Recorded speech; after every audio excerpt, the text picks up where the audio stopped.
Góðan daginn, gott fólk. Heyrið í mér. Ég var kannski ekki að halla mér í áttina mikrofóninum. Verið hjartanlega velkomin á ársfund stofnunar rannsóknasetra. Hér góðmennt eins og þið sjáið. Hún Guðrún Þóra sem átti að vera fundarstjóri, hún veðurtækt fyrir norðan, þannig að þið sitjið upp með mig. Ég heiti Tómas Greta Gunnarsson og forstöðumaður rannsóknasetursins á Suðurlandi. Það fjölbreytt dagskrá í dag. Við erum bæði hérna með unga og aldna fulltrúa rannsóknasetrana, sýnum breiddina í rannsóknunum, alls konar rannsóknir í hugvísindum og líffræði og fleiru.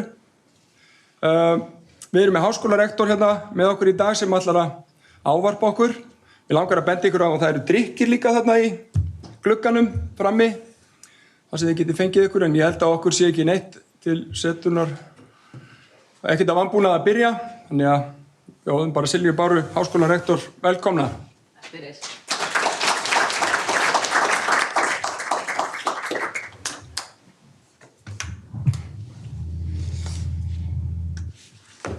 Góðan dag, komið sæl. Rektor Háskólans á Hólum, velkomin og gott fólk, öll saman. Gaman að sjá ykkur. Forsetafræðasviða, samstarfsfólk á rannsóknasetrunum, annað starfsfólk HÍ, góða gesti. Það ótrúlega gaman að vera með ykkur hérna í fyrsta sinn á ársfundi stofnunar rannsóknasetra Háskóla Íslands og í raun og veru mitt eina tækifæri til að ávarpa rannsóknasetrin í þessari mynd vegna þess að það eru þetta breytingar framöndan á þeirra starfi. Ég vona að ég fái tækifæri líka til þess að heimsækja rannsóknasetrin allt land á næstu misserum. En í kosningabaráttu minni fyrir starf rektors síðastliðið vor, fyrir umferð sem sagt lauk á þessum degi fyrir ári síðan. Þetta líður ótrúlega hratt að verða 9 mánuðir frá því að ég tók við starfi. En á þeim tíma þá fékk ég ótrúlega aukið tengsl Háskóla Íslands við sveitafélög út allt land, stofnanir, fyrirtæki, félagasamtök og fyrst og fremst fólk sem býr við landið á þessum 22 árum frá því fyrsta setri var stofnað. Og það var á Hornafirði. Núna eru 12 rannsóknasetur starfrækt við land og það 13. í undirbúningi. Það verður það fyrsta sem starfar á sviði menntavísinda og opnar vonandi innan skamms á Eskifirði.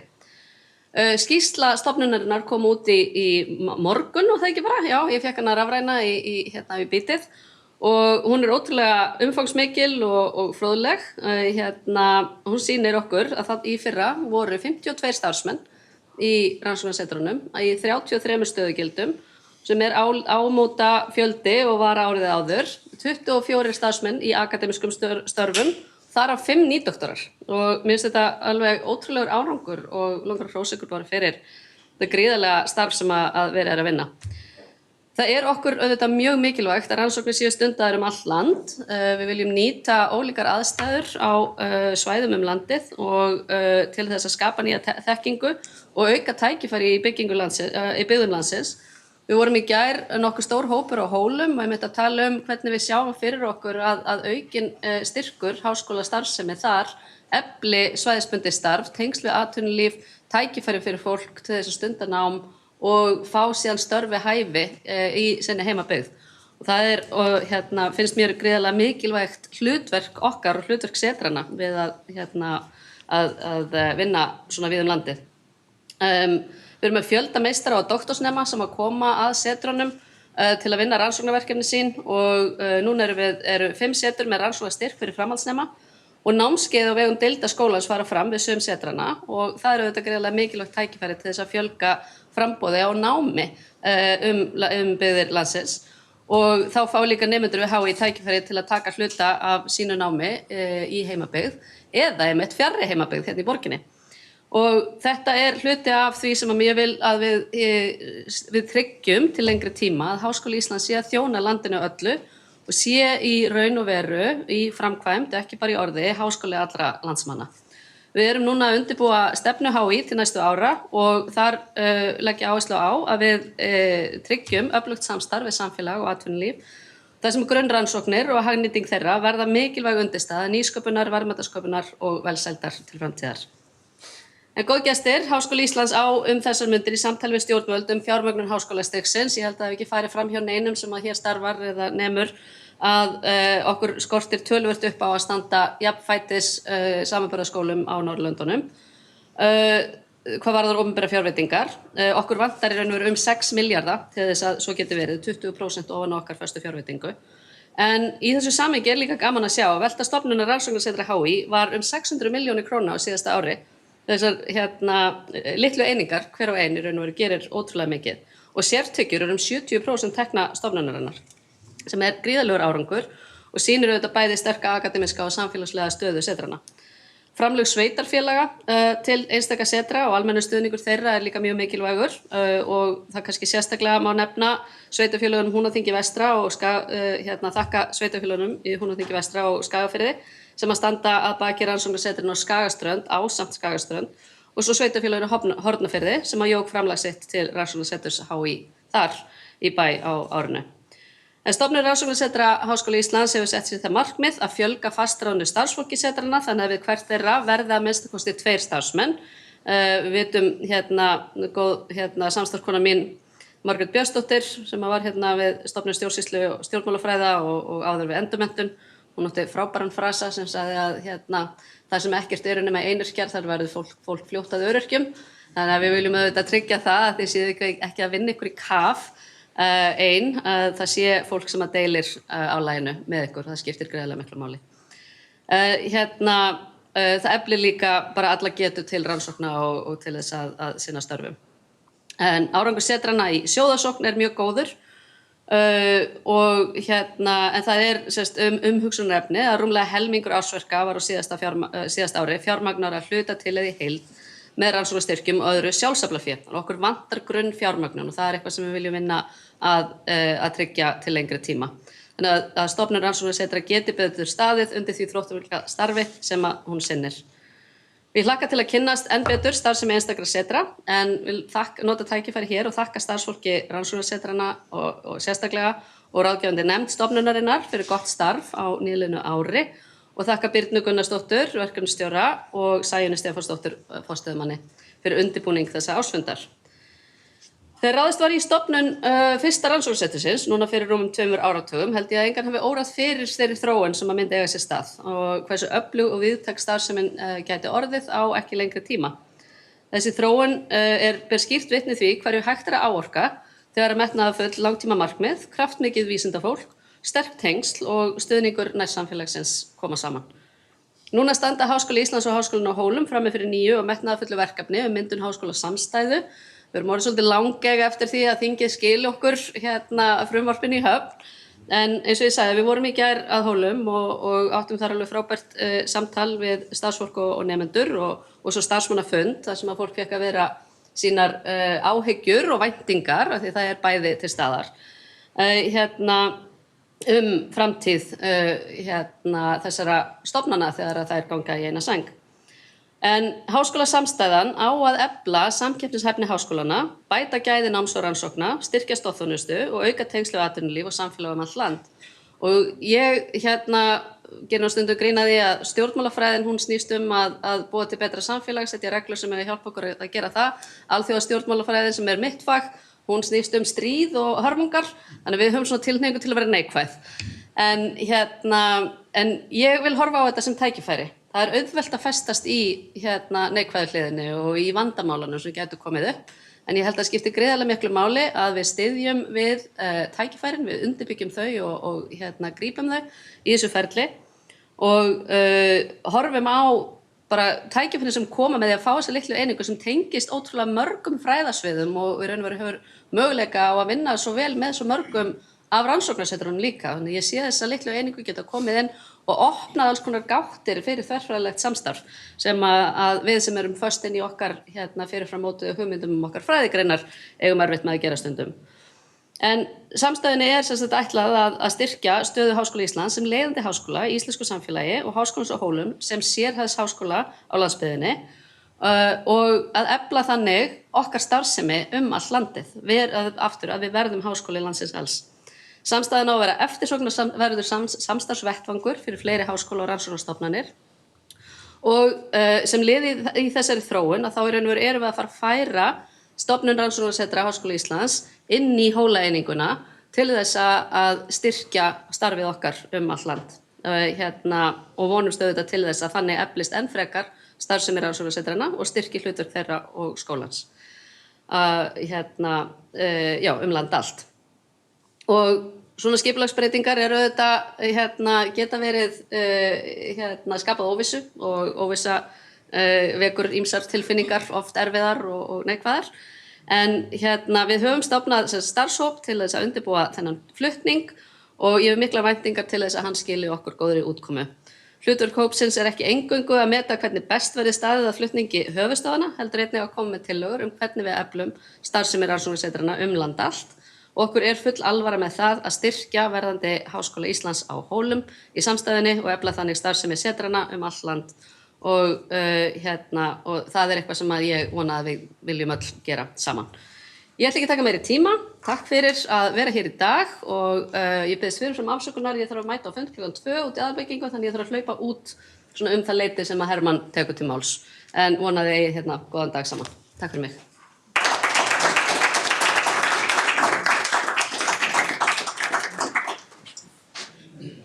Innilega takkir Silja Bára fyrir þessi fallegu orð og stuðningin. Það skiptir okkur gríðarlega miklu máli á rannsóknarsetrunum að hafa móðurskipið með okkur í öllum okkar skrefum. Það límið sem heldur okkur öllum saman. Nú ætlum við að byrja á erindum frá rannsóknarsetrunum. Þau eru svolítið tvískipt. Það eru fyrir kaffihléi eru erindi á íslensku og svo eru erindi á ensku eftir kaffihléi sem að sýna dálítið breiddina hjá okkur. Erindin eru flestum 15 mínútur, en það aðeins lengra núna vegna þess að við erum með öflugt tvíeyki, Þorvarð og Auði sem ætla að segja okkur frá listrænum rannsóknum í náttúru og hugvísindum. Gjörið þið svo vel.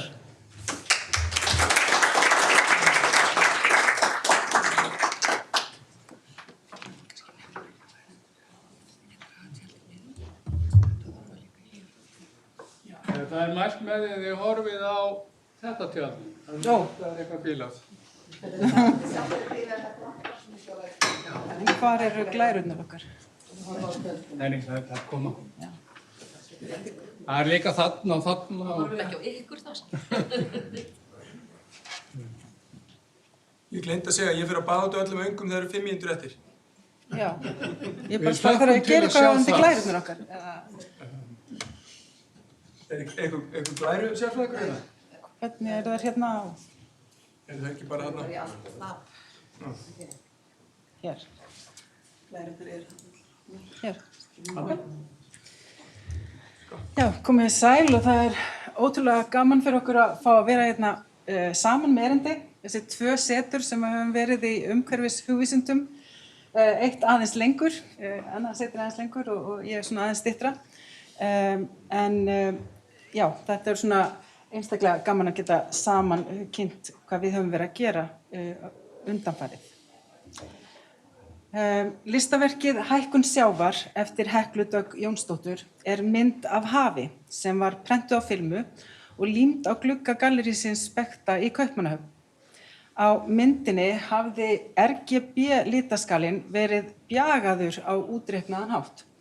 RGB vísar til þess að litróf mynda framkallað með því að blanda rauðum, grænum og bláum, en í mynd Heklu Daggar hafa hlutföllin milli þessara lita verið færð til í samræmi við tölur meðalhækkun sjávar á þeim 40 árum sem liðið hafa síðan galleríið var stofnað. Já, og galleríið í kjallara og innanfrá var eins og það væri umlukið þessum umbreytta sjó, en utanfrá var líkt og rýmið hefði fyllst af svona brengluðu vatni. Verk Heklu Daggar til þess fallið að vekja margvísleg viðbrögð hjá áhorfendum og gera þessi viðbrögð geta meðal annars allt á því hvort að áhorfendurnir þekkja til titilsverksins sem sjávarhækkun eða eru meðvitaðir vísindalegan grunn þess. Þetta verk líka gott dæmi það hvernig listinn getur verið innblásin af vísindalegum gögnum, hvernig hún getur miðlað slíkum gögnum á máta sem hreyfir við okkur, ýtt undir virkar túlkanir á þeim og bætt við nýjum víddum í skynjun okkar og skilningi á þessum gögnum. Þetta verk var hluti af samsýningu sem heitir Creative Responses eða viðbrögð á íslensku, sem aftur var hluti af þverfaglegu verkefni sem rannsóknarsetið í Þingeyjarsveit leiðir og þetta verkefni beinir athygli að skapandi athöfnum sem hluta af lífsnauðsynlegu viðbragði við umhverfisvanda. Verkefnið hófst með útgáfu fræðilegs greinasafns sem var skrifað af vistrýnum á Norðurlöndum og í kjölfarið voru svo haldnar 2 listasýningar þar sem ég var annar sýningastjóra í Kaupmannahöfn og Akureyri og síðan voru haldin 2 málþing tengd sýningunum. Og þar tóku þátt listamenn og fræðimenn af ýmsum sviðum. Einnig vann gestalistamaðurinn Hrafnkell Sigurðsson útilistaverk úr fundnu efni í Mývatnssveit. Hann sem sagt var í samvinnu við bændur og aðra íbúa á svæðinu og fékk ganga í efni sem hann fann. Hann þurfti líka aðstoð við að reisa verkið. Ég get sagt ykkur að þetta verk átti upphaflega að vera hluti af sýningunni og vera inni í listasafninu á Akureyri. Á endanum komist að því að það voru ljós í loftinu, það gat ekki verið kannski nema svona 2 metrar. Það endaði að vera 8 metrar á hæð og ég man ekki hversu margir á breidd.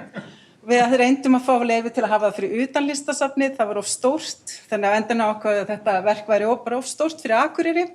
Þannig að það ennþá í Mývatnssveit, en það var sýnd mynd af því á sýningunni. Og ég lærði mjög mikið af þessari fyrstu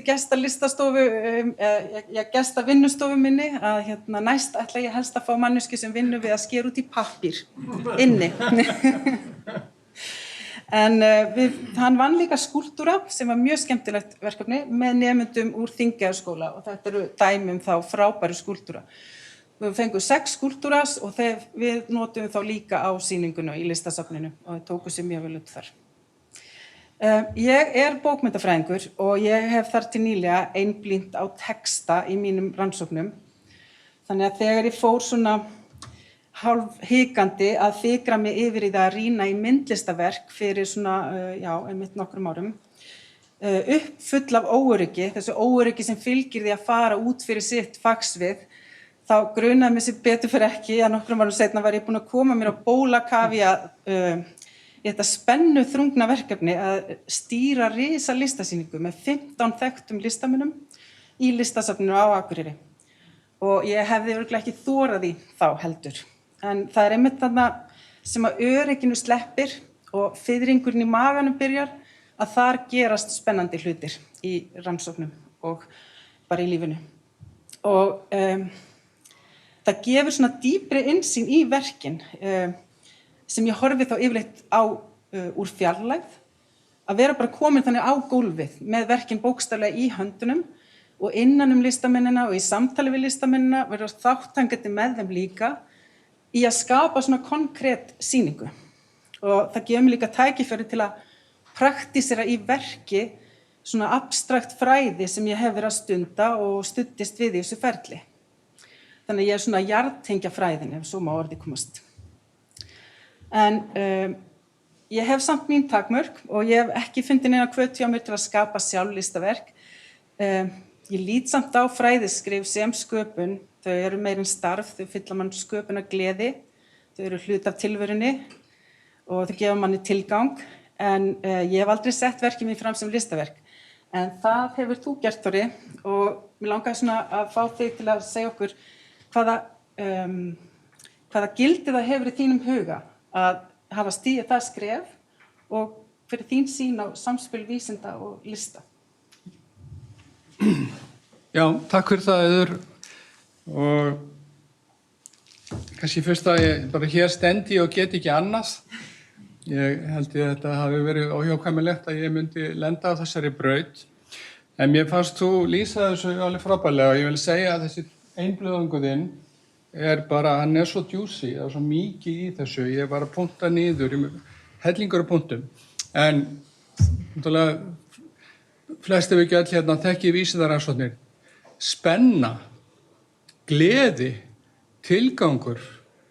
Þetta eitthvað sem að maður tengi við svona gráan hversdagsleikann að skrifa greinar? Vonandi. En kannski stóra spurningin í þessu, af hverju tölum við vísindi eða listir? Hvers vegna og hvenar var þessi djúpi djúpi aðskilnaður á milli. Það sem í mínum huga sýnir hvað þetta eru mikil systkini orðið sköpun. Og ég tek alveg heilshugar undir með þér að það að sinna vísindastörfum, fræðastörfum, það er ákveðin tegund af sköpun. Hún kannski birtingavettvangurinn eða sýningavettvangurinn kannski takmarkaður, en ef við hefðum ekki sköpunarþrá, þá værum við ekki í vísindum. Og þau okkar sem að koma úr náttúruvísindum, ég held að þetta gildi öll náttúruvísindi, öll vísindi og alltaf svo sem ekki að fara dýpra í það hér, en við erum náttúrulega eftir að halda áfram. Ef ég svona reyna aðeins að útskýra þetta bara út frá því hvernig ég leiddist á þessa braut, og þá ég kvikmyndagerðarmaður að mennt, og fyrst eftir ég kom úr því námi að þá var ég að reyna að leitast við að skrifa fræðilega bæði kvikmyndir og ljósmyndir. Síðan tók lífið við eða örlögin og ég fór út á það sem að við köllum í dag náttúruhugvísindi, sem að ég mjög glaður hugtak sem að mér finnst mjög viðeigandi. Ég var svona að halda einhverjar sýningar. Ég hef líka verið að vinna með kvikmyndir og það eru svona nokkrir vegvísar á þessari leið. Enda kannski fyrsti stóri vegvísirinn samstarf mitt við Kieran Baxter. Kieran, if you would raise a hand. Dr. Kieran Baxter í heimildamyndinni After Eyes. Við hófum þessa vinnu saman 2017-2018 og þarna fléttaðist þetta saman. Kieran var að klára doktorsnámið og hann var í postdoc hjá mér við það að rauninni leggja grunn að sjónrænum rannsóknum. Og þetta það maður eins og Alice sem þið sjáu eftir, manneski með doktorsgráðu í sjónrænum visual design eins og heitir ensku, sjóngervingu. Síðan gerist það að þarna snemma árs, eða 2022, að þá fæ ég boð, eða óskum það að setja upp sýningu í listasafninu okkar heima á Höfn, sem listasafnin Svavars Gunnarssonar.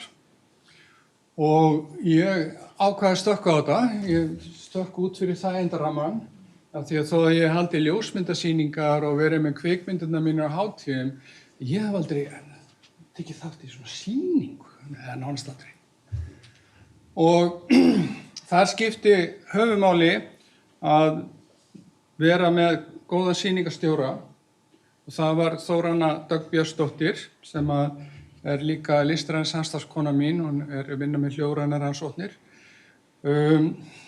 Svipaleyti þá bauðst mér að taka þátt í sýningu sem var verið að setja upp í Safnahúsinu á vegum Listasafns Íslands. Og sú sýning heitir Viðnám, samspil myndlistar og vísinda, og mér finnst það svolítið skemmtileg samsvörun, viðbragð og viðnám. Þetta vísbending það að nú komið tími til að fara að gera eitthvað nýtt. Og síðan hafa fylgt þarna 4 sýningar í kjölfarið og ein ennþá yfirstandandi, hún í Norræna húsinu. Þetta bláminn, þetta allt saman heitir blámi eitthvað. Blámi, vetrarblámi, jöklablámi, heimskautablámi og allt þetta. Þetta sem sagt, og þetta eru margmiðluna sýningar þar sem að ég að sýna bæði kvikmyndir og ljósmyndir, stundum skeiðmyndir sem eru allar af jöklum. Og þetta tengist mínum rannsóknarstörfum þannig að ég svona, í gegnum það að vera að gera þetta, þá ég að vakta jöklana. Ég að skrásetja sem sagt, heimildir, frysta myndir af unnibinda!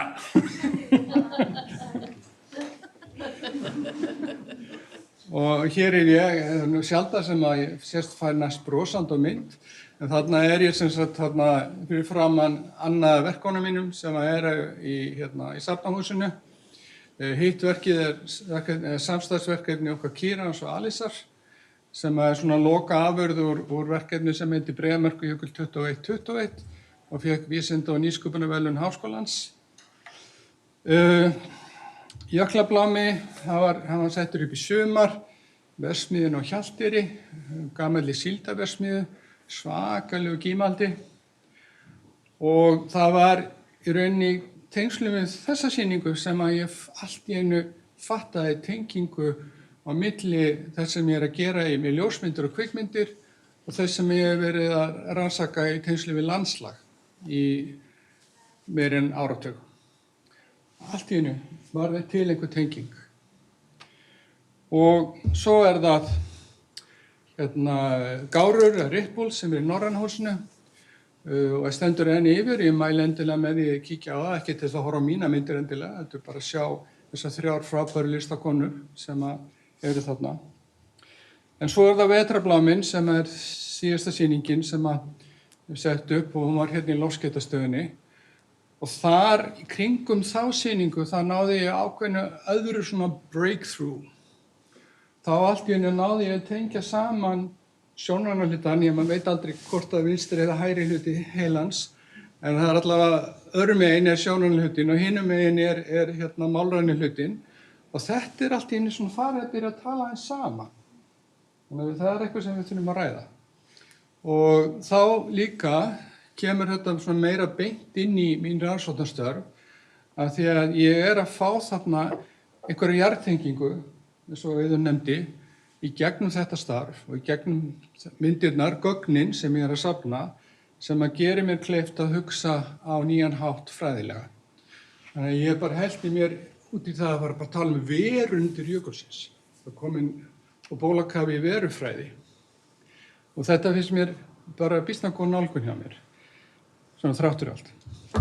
Og ég búin að aðeins byrjar að koma eftir niður á blað, ekki í fræðilegu formi, það kemur aðeins seinna. Ég birti þarna litla grein í heimildinni og svo til þess að svona minna mig á það hvað ég á að gera, þá opnaði ég vefsíðu sem publications og svo kemur images og svo collaboration.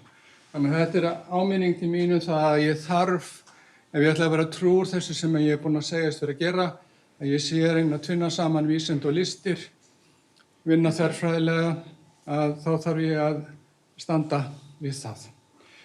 En það síðasta sem átti að vera var stutt vídeó með Konstantín Vlasis. Það þarna? Eitt af því sem þetta hefur þýtt fyrir mig það að því að ég fer inn á þessa braut, að þá ég að fá til mín, ég har alltaf verið að fá til mín ungt fólk, ólíkum greinum. En fyrir kannski, eða byrjaði svolítið með Kíran, að þá eru alltaf fleiri og fleiri listamenn og listnemar að leita til mín. Og í tengsli við Jöklabláma þá vorum við með vinnustofu fyrir 5 franska listamenn, unga listamenn, nýkomna úr mastersnámi. Síðan höfum við verið með 6 Fulbright styrkþega við setrið og sá síðasti Konstantín Vlasis sem hljóðrænn rannsakandi með svona sonic eða oral researcher. Og ástæðan fyrir því ég valdi hans verk var það að það rímar svolítið skemmtilega við verkefni Helgudakar. Og nú veit ég ekki... Bara ít á. Það ekki, nei, ef við fyrir tilbaka, kannski, hér, nei, þetta bannað. Veitu, það hérna einhver glæra? Nei? Þið sjá ekki það sama. Nei, ok. En við erum að falla á tíma hvort því miður en sem sagt þetta verkefni hans Konstantíns heitir 2124 eða 2124, það er á vefnum og þetta er sjálfstætt framhald af verkefninu 2121 sem ég nefndi, Breiðamerkurjökull 2121 og það sem hann gerir er það að hann tekur gögn frá jöklafræðingum, gögn sem líka byggja á ísjármælingum jöklahóps Jarðvísindastofnunar og fleiru. Það sem er búið að reikna út hversu hratt Breiðamerkurjökull mun hopa næstu 100 árin miðað við ákveðnar forsendur. Og síðan sem sagt tekur hann þessi gögn, þessi hrágögn, bara Excel-skjöl og umbreytir þeim í tónlist, í ákveðin takt. Og svipaðan hátt og mér sýnist Hekla hafa gert og þá er þarna verið að beintengja ákveðna listræna túlkun, útfærslu við það sem að vísindamenn eru leggja til. Og í framhaldi af þessu þá bæði kemur ný sýn á hlutina og opnast nýja leiðir til túlkunar. En leið finnst mér þetta vekja upp spurningar til okkar, hvort sem að við erum í vísindum eða listum eða einhvers staðar þar á milli. Hvernig eigum við að gera hlutina? Og eitt annað orð sem hún nefndir, Auður, var lífsnauðsynlegt. Og það finnst mér. Mér finnst það vera alveg lífsnauðsynlegt á þessum tímapunkti fyrir okkur sem að höfum einhvers konar fræðilegt eða listrænt vald eða kapital að við látum til okkar taka, ekki aðeins til þess að bjarga jörðinni eða lífríki hennar, heldur líka fyrir mannkynið.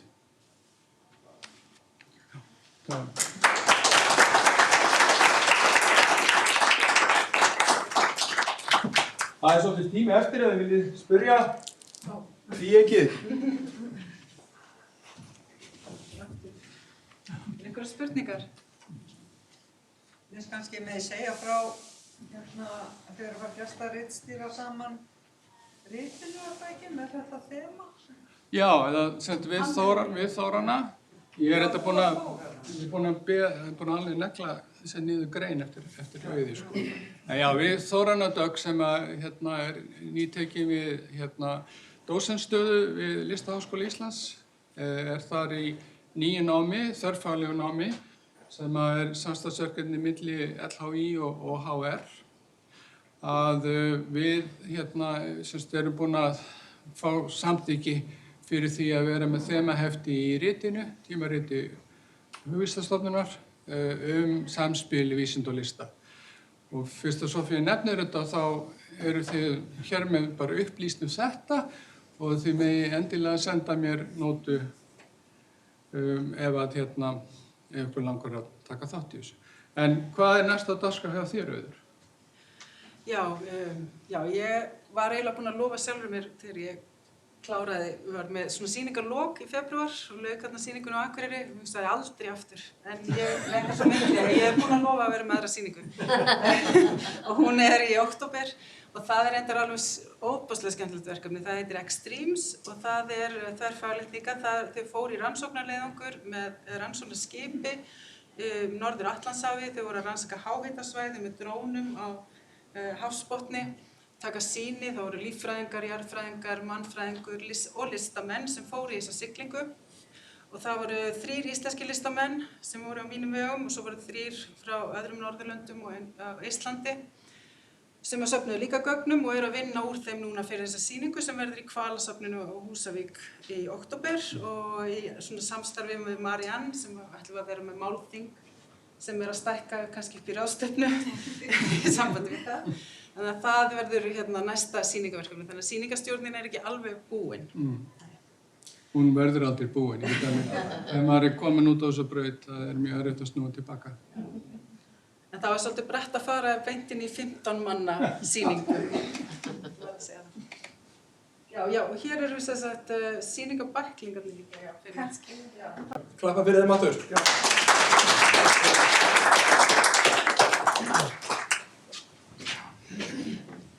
Já, manni verður stundum hugsað til þess þegar svona á þessum tímum þar sem að umhverfisbreytingar eru undir og yfir og allt liggjandi að svona hefðbundnar náttúrurannsóknir að þær kannski hafi ekki skilað eins miklu og við hefðum kosið sem að ganga svona yfirleitt út og það að skilja kerfin aðeins betur þannig að það mjög gleðilegt að sjá að það er verið að virkja þetta líffæri mannsandan sem að öllu ræður hvernig til tekst á sem breiðustum grunni. Það þarf að vera einn dreki á hverju stofnun. Hermann Dreki Gulls ætlar að segja okkur núna frá náttúrurannsóknum, fara aftur aðeins yfir í þetta hefðbundna. En á rannsóknarsetrinu á Suðurnesjum eru merkilega rannsóknir á mengun í höfnum og víðar. Ég veit nú ekki hvaða mengun þetta er að tala núna, en það var eflaust fróðlegt. Já, við stökkum aðeins í samfélagsmiðlum. Ekki beint mengun. En já, góðan daginn. Ég heiti Hermann Dreki og í dag ætla ég að tala verkefni okkar hjá rannsóknarsetrinu HÍ á Suðurnesjum og hvernig við miðlum þeim á samfélagsmiðlum. Og við hjá rannsóknarsetri Háskóla Íslands á Suðurnesjum störfum á sviði sjávareiturefna vistfræðinnar. En í grunninn erum við 2 líffræðingar og 1 lífefnafræðingur. Og við rannsökum mengun aðalega í sjávarumhverfi og notum gjarnan lífverur til þess. Mörg þeirra mengandi efna sem við fáumst við eru mjög skaðleg. En öll þau hafa sameiginlegt að þau neita að koma fram á mynd sem tekin í gegnum farsíma. Og myndefni sem við deilum því oft eftirfarandi. Og hér þá mynd úr felti þar sem við sjáum vísindamann og rannsóknartæki hans sem notað til þess að taka sýni á þessu fallega umhverfi í bakgrunni. En myndin skilur einu sér eftir margt ósagt. Til dæmis undirbúning fyrir leiðangurinn eða öll þessi 100 skipta sem þessi græja slöku niður til þess að fá nægilega góð gögn og sömuleiðis bara vinnslu sína og niðurstöður. Þannig að hvað segja svona myndir í raun og veru vísindastarfi okkar? Við þurfum alltaf að hugsa hvað og hvernig og hverju við deilum. Við notumst gjarnan við húmor, landslag og tækifæri til þess að fanga augnabliki og skapa einhverja sögu til þess að deila út á við. Sum augnablik eru skrautleg og í ákveðnum tilfellum mengun þá sjáanleg. En þetta deilt fáranleikans vegna, en hér sjást þorskar sem veitir hafa verið á mismunandi tíma á aðalinnsiglingaleið að höfnum í Reykjavík, þetta veitt til beitu, en einn var þá með hrákjúklingalæri í maganum og hinn reyndist vera meiri grænkeri og var bara í sólblómafræðum. En þetta vekur óhug því að fólk tengir við svona stuðandi efni, þetta þorskur og kjúklingalæri. En það skiptir máli að fólki geti tengt við efni, því þá auðveldara að deila því. Þess vegna oft auðveldara að segja frá líffræðirannsóknum okkar eins og vöktun á grjótkrabba eins og við sjáum hér, sem við stundum í samstarfi við Náttúrustofu Suðvesturlands. En fólki fær þá að fylgjast með bæði aðferðum, hvernig við notum rannsóknartæki okkar og framvindu á framandi tegund sem hefur náð fótfestu hér við landið. Og líka fær að fylgjast með hvernig ein rannsókn vindur upp á sig og kemst að nýjum uppgötvunum eins og tilvist skeletandi baktería í krabba við Ísland. Það sjá hérna skemmtir eftir það, þessi svartir blettir. Það því tiltölulega auðvelt að miðla upplýsingum það sem fólk forvitið og skrýtnar lífverur af hafsbotni vekja alltaf mikla lukku eins og við fáum að finna fyrir árlega á Vísindavöku Rannís. En á sviði eiturefnavistfræðinnar tökum við á okkur þjónustuverkefni fyrir sveitarfélög, einkaaðila og sjáum umhverfisvaktanir í samstarfi við Umhverfisstofnun þá og framkvæmum rannsóknir á okkar eigin vegum. En sú vinna kemur okkur gjarnan á staði sem ekkert með öllu hreinir með tilliti til mengunar. Eins og til dæmis staðir návist við skólpútrásir, einhverja iðnaðarstarfsemi, hafnir. En við notum gjarnan okkar eigin rannsóknir til þess að elta og grafa upp einhverja mengaðasta staði á landinu til þess að rannsaka. Þannig að efnin sem við sjáum í umhverfinu geta verið mjög sterkir krabbameinsvaldar, hafa hormónatruflandi virkni, sum eru taugaeitur, önnur haft bælandi áhrif á ónæmiskerfi og þroska. En flest efnanna takmarka sig ekkert heldur við einstök áhrif. En almennt tengir fólk mun minna við þá hluti sem ekki beint sjáanlegir eða áþreifanlegir. Það því mikilvægt fyrir okkur að gæta varkárni hvar og hvernig við deilum því sem við finnum, þar sem í dag mjög auðvelt að taka niðurstöður úr samhengi. Slíkt efni á betur heima kannski í vísindagreinum, þar sem heildræna samhengis gáð og í kjölfari viðtölum ef efni snertir landann. Við spyrjum því oft á hvaða tímapunkti fullkomið gegnsæi í að miðla starfinu okkar fari að vinna gegn því að miðla vísindastarfi okkar. En miðlun okkar eigin rannsókna afar þægileg. Þar sem við veljum efni til að birta svo að sé bæði skemmtilegt og fræðilegt án þess að það sé hægt að taka staka hluti úr samhengi. Og þeir sem fylgjast, við fylgjum þeim sem fylgjast með uppsetningu rannsókna, hvaða lífverur við notum og hvernig við notum þeim til þess að kanna einhver áhrif af völdum ákveðna efna. En hins vegar þarf maður að setja sig í ákveðna stellingar þegar gögn úr umhverfinu eru rædd. Þar sem það má rökræða að þau geti snert almúgann og þau eru viðkvæmari fyrir misnotkun. Ísland líka þá afar sérstakur staður með tilliti til mengandi efna. Þar sem umhverfi hér getur verið með því hreinasta í heiminum en á öðrum stöðum það mengaðasta. Sem leiðir oft að því að þegar maður kynnir gögn þá skapast mikið svona kontrast. Og nýjasta dæmi það þetta, ég fekk að stela glærunum fyrir ekki. En þetta þá vöktun með lyfjaefnum og niðurbrotsefnum þeirra í Evrópu sem við tókum þátt í með sýnatöku í nokkru mismunandi í kringum höfuðborgarsvæði og á höfuðborgarsvæðinu. En svona settu samstarfsaðilar okkar þetta upp á ráðstefnu. Eftir í kringum 2000 sýni í 31 landi þá var Ísland í öðru og síðasta sæti með tilliti til mengunar. Það sem einkennilegt þetta voru í raun sýni úr sömu þar sem við útfalli fyrir neðan Selfoss mældist næst hæsti styrkur lyfjaefna í Evrópu og lægsti styrkur í Evrópu mældist í Soginu. En ég vil taka fram að þessi sýnataka fór fram áður en nýja skólprinsustöð var tekin í notkun. En spurningin hverju miðlar maður? Ísland hreinasti staður í heimi eða mengaðasti? Og hvað mengun í sjálfu sér? Hér dæmi rannsókn sem við gerðum fyrir einkafyrirtæki sem hefur verið að selja og flytja út alls konar sjávarafurðir. Og þau bókstaflega supu hveljur þegar útflutningur af tilbúinni afurð úr öðu var stoppaður af til Bandaríkjanna og Evrópa. Sökum of hár styrks af kadmíni. En kadmín flokkað sem efni sem hefur bráð eituráhrif, krabbameinsvaldandi og til áhrifa má telja myndun fæðingargalla, nýrnaskemmdir, beinþynningu og þetta ekki tæmandi listi. En rannsókn sem hér ræðir snerist að kanna öðu á svæði þar sem við þekkjum að kadmínstyrkur af lár út frá kræklingavöktun í kringum Ísland. En aðan þá appelsínugula myndin Modiolus. En niðurstöður eins og þessa reynar sér geta verið viðkvæmar fyrir misnotkun þar sem uppsprettur kadmíns geta verið áburður eða útblástur frá stóriðju. Og álveri ekki hér langt frá. En raunin hins vegar svo að hárstyrkur kadmíns við Ísland viðvarandi og oftast hann kenndur til eldvirkni á landinu. Og afa eina sér líka, hún þó svo hún sé lík kræklingi, þá reynist hún vera svona ofursafnari á kadmíni. Þannig það þarf pínu lítið að vera í umhverfinu til þess að hún myndi safna þessa rosalega styrki eins og sást á grafinu áður. Þannig mengun á öllu leyti náttúruleg, þannig að þetta ekki mengun per se. En miðlar maður þá að skelfiskur við landi mengaður. Hægt að taka þetta úr samhengi. Annað dæmi þetta og þá sumar sýnatökur taka okkur á staði sem að fólki þykir vænt eða heldur mikið upp á eins og Reykjavíkur Höfn eða Reykjavíkur Tjörn. En hér kom beiðnin líka frá einkaaðila til þess að rannsaka mengandi efni í seti og bera það saman við sínar eigin niðurstöður og þau ætluðu svo að gefa borginni í rauninni fría efnagreiningar það sem fyndist.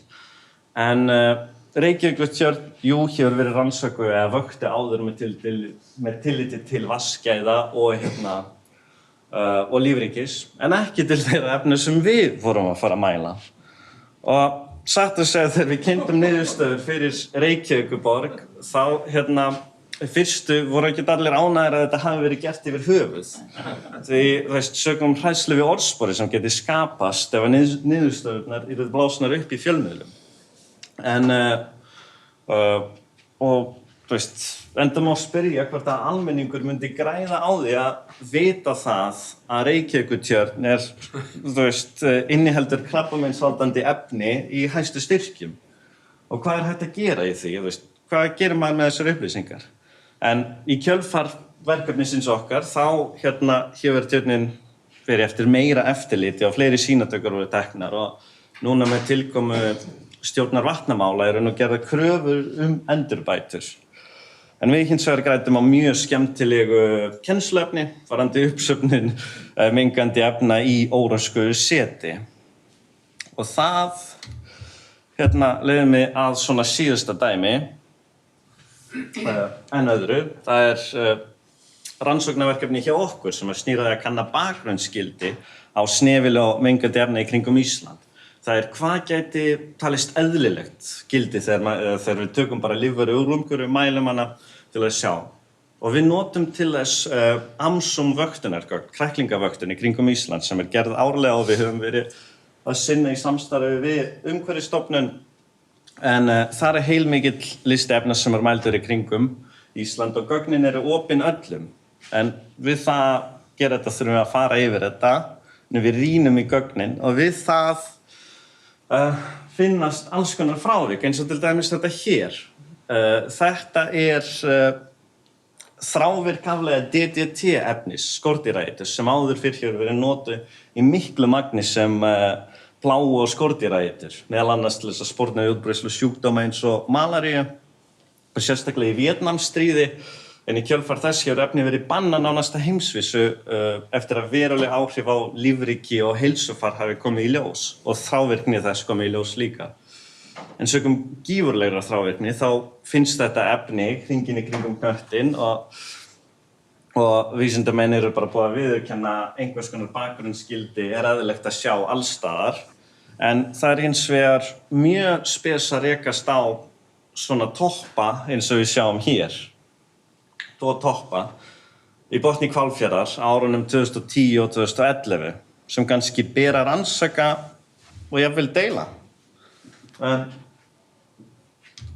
það okkar álit og stundum betra að halda sig við kennslustofur, vísindagreinar og ráðstefnur en ekki dragast inn í pólitíska umræði gegnum samfélagsmiðla því það margt sem bíður eftir að vera rannsakað á sviði eiturefnavistfræðinnar. Þannig bara munið að followa, like og deila. Og takk fyrir mig.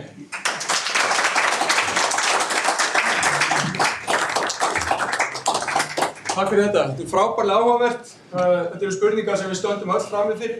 Hvenær eigum við að segja frá og hvernig eigum við að gera það? Við vissum að þið hafið einhverjar spurningar við þetta reynslu mikla fólk hvernig á að gera þetta. Það ekki búið að svara þeim nú þegar. Þorri. Það fyrsta sem ég datt í hug var Reykjavíkurtjörnina var an inconvenient truth. Sem sagt, en þetta auðvitað vissulega sem sagt lendum við í þessari stöðu á grundvelli okkar þekkingar og okkar rannsókna. Ég held að við flest þekkjum það að geta lent í þeirri stöðu að vera komið með eitthvað sem óþægilegt. En það getur verið óþægilegt bæði að setja fram og að setja ekki fram. Því við þurfum að lifa með okkur sjálfum. Og þannig að þetta eitthvað sem við þurfum alltaf að hugsa um. En mér langar nú samt aðalega til að spyrja þig allt þetta paracetamól í Ölfusá. Þeim Ég haldi að svona mælingar á svona lyfjamengun í Íslandi það var kannski aðalega Rítalín. Já, það stórt spurt. Þetta súglæra, selfisingum bara illt allt árið nema rétt yfir sumar og 79% paracetamól, þetta það heilt mikill listi lyfjaefna sem mældur og það sem þeir setja þetta svona fram og það 79% af paracetamóli útskýrir, þetta 79% af styrki. Og ég satt að segja ekki með í huganum hvaða efni í viðbót hafa verið mælt. En einu sem ég get sagt að svona, við á Norðurlöndum við erum mikið í kaffinni, paracetamóli, Norðmenn eru mjög mikið í kaffinni sem þetta mælist, svo fer þetta að breytast í kringum heiminn, hvað mælist. Og svona þróunarríkjum þetta mikið afleiðum af einhvers konar eiturlyfjum. En ég ekki með alveg á hreinu hvað fleira Selfissingar nota til þess að stytta veturinn. Vil að taka fram í tekna íbúðum? Já. Heyrðu, það flott, nú höldum við áfram. Innilega þakkir.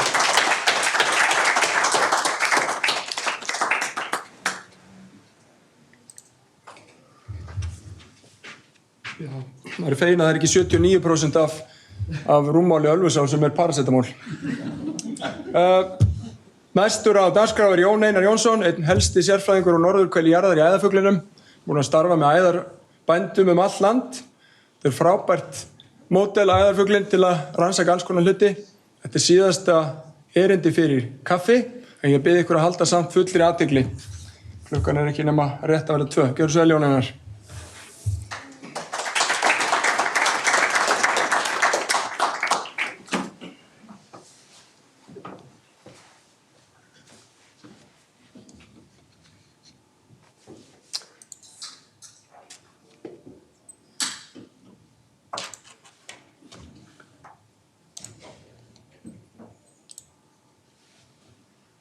Komið þið sæl. Fyrstu æðarkollurnar sem ég kynntist voru þær sem urpu á Reykjavíkurtjörn og í kringum 1980. Þær eru horfnar þaðan í dag og það verður eiginlega bara að hrósa þeim fyrir það eftir að hafa hlustað á Dreka tala Reykjavíkurtjörn. En þessi fuglategund afskaplega það sem kallað á ensku iconic eða myndræn og ég uppgötvaði það í vetur að gervigreindin skilar þeim ansi víða meðan hans á vetrarólympíuleikana og síðan inn í myndinni þá eru þeir búnir að skila Jamaikumönnunum sleðunum og farnir að hvíla sig og safna kröftum fyrir sumarið. Nú fyrir það sem þekki ekki rannsóknarsetrið á Snæfellsnesi þá skal það nefnt að við rannsökum mest fugla og að stórum hluta æður, bæði með talningum og okkar og annara og svo með merkingum. Og þetta tvennt tengist svolítið vegna þess að eftir því sem við störfum víðar og með fleirum þá vakna fleiri spurningar hvað hægt að gera og hvernig fólk getur svona orðið okkur að líði eða fær áhuga á að gera hluti sjálft. Og við Tómas gerðum okkur alveg grein fyrir því þegar við stofnuðum rannsóknarsetrið árið 2006 að við kæmumst ekki langt nema að hafa fólk sem stundar æðartúntekju þétt í liði með okkur. Fékk þennan tölvupóst út að sækja svona styrk því rannsóknirnar þínar passa svo vel við þetta og ég svona já, ok. Og við náum reyndar að vera samfélagslega á hverju einasta sumri og á vori. Það komu atvik sem vekja upp spurningar, fólk hringir í mig og spyr hvað að gerast. Kollurnar ekki mættar og það komin 3. júní og ég segi bara já, býttu nú bara í viku viðbót, þær eru stundum seinar. Síðan hefur það verið að færast í vöxt að fólk að koma og spyrja. Ég var að taka við æðarvarpi og við erum að byrja og hefur áhuga að koma og gera eitthvað. Og þetta samkrulli okkar fjöregg og erindi dagsins tileinkað því. Og það hefur aldrei vantað þetta fólk í kringum okkur og þessi tveir heiðursmenn, Smári í Rifi og Jón í Rifgervíkum, fremstir í flokki alveg frá byrjun. Og ef þið rýnið í þessar myndir, þá sjáið þið alveg mörg af lykil hráefnum í rannsóknarsetrið á Snæfellsnesi. Við erum yfir bókum og dagbókum og drekkandi kaffi með varplandi í baksvönd, sín þarna á myndinni. í rifi með Smára og svo Jón hérna á bátnum sínum út í rifgirðingum og eyjar og bækur og alls konar grúsk og svo auðvitað vesinast utan dyra hvenær sem veður og færi gefst. Við byggðum mikið á upplýsingum frá æðarbændum í byrjun og það voru lengi að vinna á því og eru menn. Og vinstra megin Brokeyjar-serían. Þarna eru samstarfsmenn mínir búin að túlka fjöldabreytingar, blátt sýnir fækkun á 100 árum og grænt sýnir fjölgun. Þess að minkurinn var búin að smala úr öllum litlu eyjunum í þessar stóru. Og svo kom tófan aftur 93-94 eftir að hafa ekki sést þarna í 60 ár og byrjaði að smala æðarkollunum út úr stóru eyjunum aftur. En þær eru þarna mikið tveggja elda. Síðan höfum við gert yfirlit á landsvísu og það reyndar eilíðarverkefni. Það flækist svolítið að því hverjir eru tilbúnir með tölur hverju sinni. Flækist líka svolítið að verkefnastöðunni hjá okkur. Ég get auðvitað ekki legið yfir þessu alla daga. Og síðan koma nýjir aðilar inn með nýjar tölur. En það sem ég að reyna að gæla við núna að skoða fjöldabreytingarnar sem sagt á þessari öld. Sem eins og þið sjáið, þær eru í sikkora áttina. Það hægfara fækkun hjá vinum okkar á Skaga og meðan að Jón og félagar í rifgirðingum sækja í sig veðrið. Og ég líka svolítið imponeraður því að geta skoðað svona gögn með 20 ára reynslu á bakinu. Ekki gera eins og við Tommi gerðum í byrjun. Svona tiltölulega nýútskrifaði með doktorspróf og stíga fyrstu skrefin í vísindunum. Og svona eftir að hafa meðtekið allar þessar sögur og allar þessar reynslu sem maður hefur fengið að kynnast hjá öllu þessu fólki. Þá skulum við bara hefja smá ferðalag. Lengst í vinstri á myndinni James Fletcher verkefnisstjóri. Þið kannski sáu hann í Landanum að skoða tjaldshreiður og reyna að verða ekki fyrir bíl á meðan. Og þetta síðan Gísli Jónsson í Vegur hérna með Símann og Chris sumarstarfsmaður hjá honum. Og hann og félagi hans voru ótrúlega snöggir að komast upp á lagið. Þannig erum við sem sagt að merkja æðarkollur í Vegur. Og okkur var ljóst fyrir nokkrum árum það væri ágætt að hafa ekki bara gögn eins og við söfnum í Breiðafirði heldur fá sýnishorn af öðrum æðarvörpum annars staðar á Íslandi. Og þetta stafar ekki síst af útlitsbreytileika æðarkolla, þær eru misjafnlega stórar, þær eru misjafnar á litin, vængrendunar á bakinu sem eru hvítar eru misstórar eftir einstaklingum. Og þessi breytileiki ásamt erfðafræðinni viðfangsefni hjá doktorsverkefni Elisabethar Knudsen sem situr núna og skrifar doktorsritgerð og erfðagreiningarnar eru síðan unnar í samstarfi við Snæbjörn Pálsson í líf- og umhverfisvísindadeild. En þetta byrjaði allt með því að við vissum að færeysku kollunar væru dökkbrúnar og þær íslensku væru ljósari og svo komast við að því að það finnast báðar týpur báðum megin. Það eru sumar færeysku ljósari eins og okkar og svo eigum við dökka fugla inn á milli. Nú þetta stærðarbreytileikinn. Rauða línan meðaltal líkamsstærðar. Þetta byggt á mælingu á höfði, ristanlengd og væng. Og við sjáum að breiðferðingarnir okkar meðan við annars staðar á landinu þeir lenda meðan við línuna eru tiltölulega í smærri kantinum. Við sjáum að vestfirðingarnir eru stórir og norðlendingarnir á Ásbúðum og Akureyri eru stórir, það sem þessi frá 2019. Síðan flækja Ásbúðir málið með því að það árabreytileiki milli síðan að þriggja. Fyrst sendi ég liðið 2023 og þá komum við með þetta.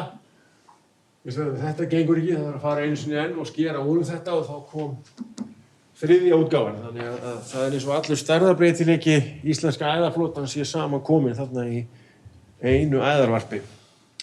Þetta Íslandskort æðarmerkinga, þarna höfum við sem sagt mælt líkamsstærð, merkt, tekið varptíma. Varptíminn breytilegur milli landshluta og alltaf í samstarfi við heimamenn. Og í Vegur að Ásbúðum og Skálanesi þá gerðist þetta eftir að við fengum nokkurs konar heimboð eða áhugasama meldingu frá heimamönnum. Á Akureyri hafði Sverrir Thorstensen sem Íslandsmethafi í fuglamerkingum. Hann hafði merkt áður, ég fékk hann með mér eina kvöldstund. Það var rétt svo ég næði honum á mynd því að hann náði fugl rétt í mér og svo var hann farin að finna þá næstu. Og það hvergi lengra á milli æðarhreiðra heldur en akkurat þarna. Þegar ég var búinn með fugli þá þurfti ég hreinlega að leita að Sverri í flatlendinu þarna. Hérna erum við síðan að Ásbúðum á Skaga hjá Höskuldi Þráinsinni og Sigríði Magnúsdóttur. Þau eru bæði emerítar við Háskóla Íslands. Höskuldur er málfræðingur og Sigríður er talmeinafræðingur. Og þau tóku við Ásbúðum á Skaga, mörkum Húnavatnssýslu og Skagafjarðar og njóta þar liðsinnis fleiri meðal Grenjaskittu. Og Mika Kirkby hafa mjög imponeraður yfir því að það væri hægt að fara í æðarvarp á Íslandi á bíl. Það er frekar óvenjulegt, ég verð að viðurkenna það er mjög sérstakt. Við erum vanir í að þurfa að vera hvort á bát eða í vöðlum eða eitthvað svona, þarna bara sett í skotti á bílnum og svo bara nokkur hundruð metrar. Nú, þetta var toppað síðan á Skálanesi því þessi stóra mynd er tekin út eldhúsgluggann á símann minn. Og þarna sáum við sem sagt Elísabeth og James hreindýr í fyrsta skipti, það er það sem þau eru að horfa hérna upp í brekku og þetta er síðan Ólafur Örn Pétursson sem er staðarhaldari þarna í náttúruverndarsvæðinu og rannsóknarsetrinu sem er þarna með þeim. Og síðan bættist Vigur við og það var alveg gott, þetta er Vigur Ísafjarðardjúpi er svolítið öðruvísi en Breiðafjörður. Þetta er djúpt hafsvæði og langur svona innfjarðar komplex og æðarvörpin eru 3 risastór, bara eins og 3 flugmóðurskip í miðju djúpinu og þetta er auðvitað allt annað búsvæði fyrir æðarfuglinn heldur en Breiðafjörðurinn sem er þetta 8 til 20 metra djúpur, svona það sem þær athafna sig helst. Og gluggar og hurðir eru með miklum ágætum þarna, sérstaklega gaman að vera að rumska fyrir fótaverndar-ferðatíma við svona heimsóknir. Og ég þurfti ekki aðdráttarlinsu eða neitt, þetta er bara síminn. Og svo er mjög gaman þegar þær kíkja svona upp í gluggann. Og þær hafa þann segið, æðarfuglarnir í Vigur, að það er grasbali fyrir framan húsin og þau safnast þar saman á nóttunni og halda svona eins og nokkuð skonar þing.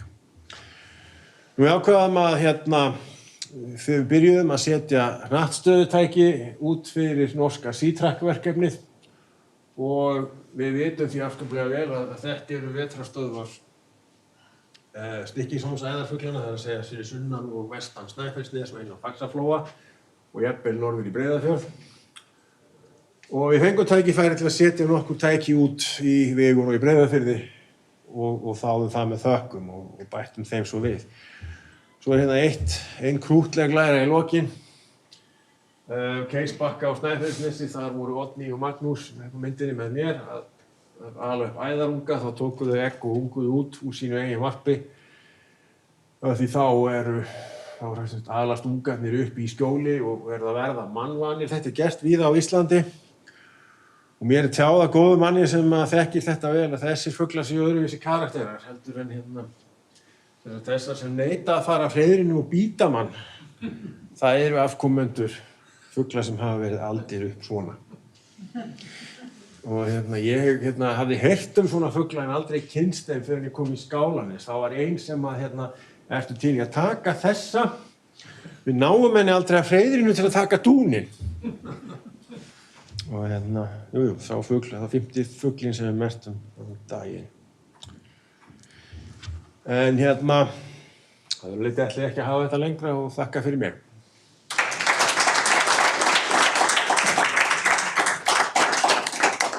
Takk fyrir Jón Einar. Það hafa verið víðförul. Ein spurning fyrir kaffi.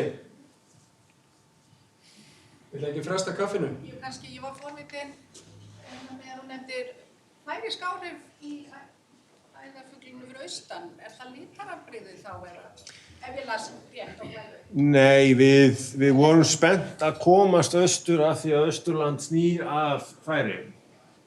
Og þá var þetta er næst síðasta varpið sem við förum í. Og hugmyndi hjá mér var að fara hringinn, fara Eyjafjörð, Melrakkasléttu, Vopnafjörð og enda svo í Skálanesi. Það var það sem ég ætlaði að gera 2019. Og það gerðist ekki. Og í raun og veru þá kom það okkur á óvart að Skálanesfuglarnir eru bara mjög líka, af íslensku fuglunum þá líkjast þeir eiginlega þessum breiðfirskum langmest. Og þetta var auðvitað mjög spennandi dagur þarna 2023 vegna þess að Elísabeth var með. Hugmyndin af verkefninu kemur mikið frá því að bera saman þessa 2 æðarstofna og eina af fyrstu kollunum sem við sáum kvöldið áður en við fórum að merkja, hún var alveg kaffibrún en hún var líka einum eða tveimur. Þannig að það gerðist ekki. Þannig að við erum ekki farin að rekast á það að það séu færeysk áhrif fyrir austan og við sjáum reyndar, ég var að skoða handrit frá Elisabeth í gær, að sem sagt, aðskilnaðurinn í erfðaefninu virðist vera mjög hreinn milli Færeyja og milli Íslands. En það eitthvað öðruvísi og öðru leyti en það er alveg svo lítið? Hverjar þá? Færisku köttlutur. Það eru örlítið minni. Það er svona, það eru svona eins og minnstu, það er stærstu færeysku er eins og minnstu íslensku fuglarnir og svo eru þeirra jafnvel ennþá minni. Vænglengdin til dæmis er 280 mm meðaltal á okkar fuglum, hún er fyrir niður í 260 á þeim færeysku og þyngdin er alveg niður í kíló og niður fyrir að meðan svona alveg við klaka, meðan okkar eru kannski 1200-1300 grömm við klak. En kallarnir þá? Ég reikna með að þeir fylgi, já, það er yfirleitt nokkuð fastur stærðarmunurinn á eðafuglum eftir kynjum. Ég hef ekki séð mælingar af færeysku kallfuglunum en þeir eru væntanlega svipað örlítið stærri en kollurnar sínar og þá væntanlega minni en blikarnir okkar. Þetta er svolítið merkilegt þegar þetta gildir nefnilega líka mannfólk. Þannig að Færeyingar og Íslendingar. Hlutföllin, stærra hlutföllin. Það kom sér reglan. Jæja, þá ætlum við að fá kaffi. Reynum við að koma inn aftur hérna svona rétt upp úr hálf kannski. Ég held að kaffi sé bara hérna fram, er það ekki? Og súrefni, já. Klöppum fyrir öllum sem við erum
að fá kaffi?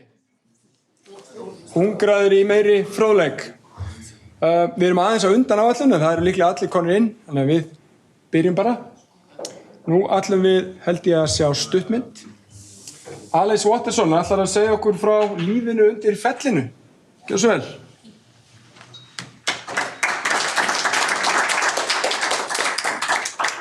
Hi, good daginn.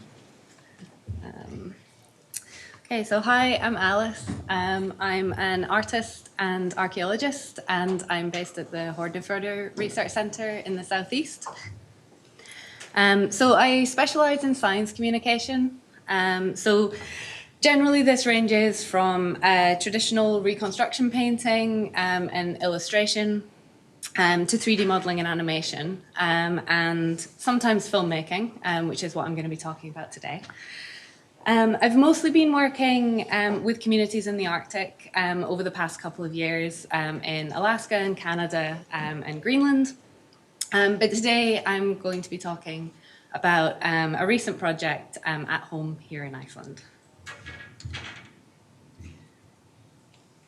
So a couple of years ago, we began working with the Vatnajökull National Park because they were really interested in developing interpretive outreach material, which focused on the cultural heritage of the area, so particularly the relationship between people and nature.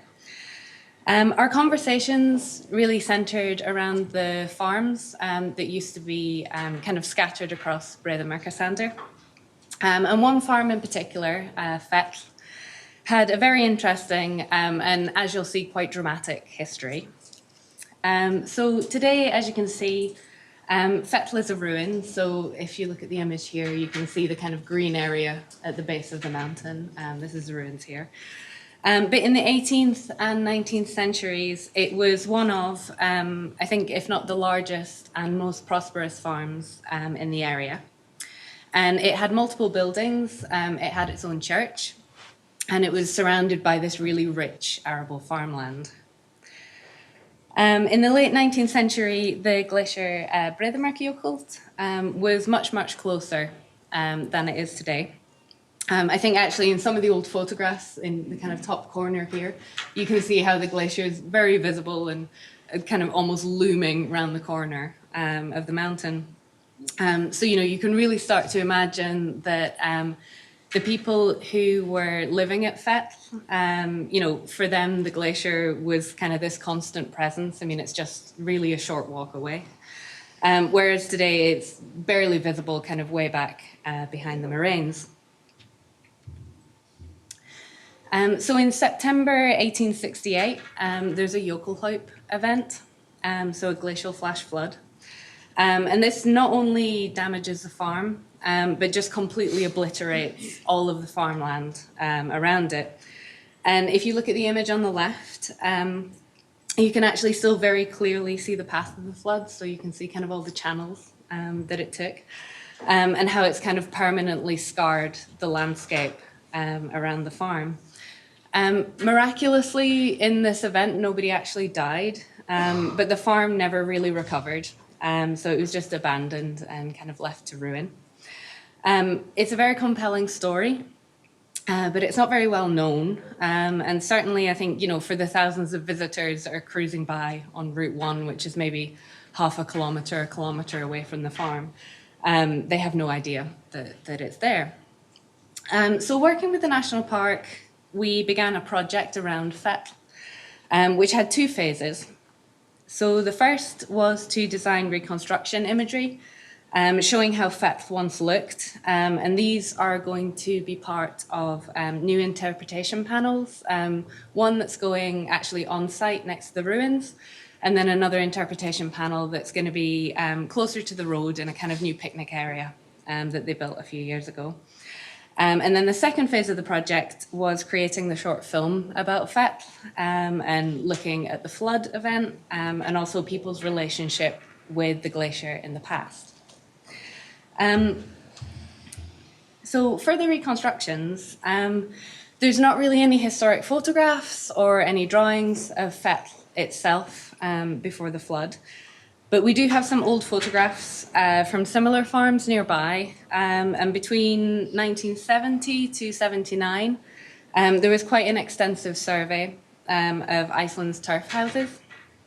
And this included a lot of farms of a very similar architectural style to Feth. So we had lots of good material to refer to.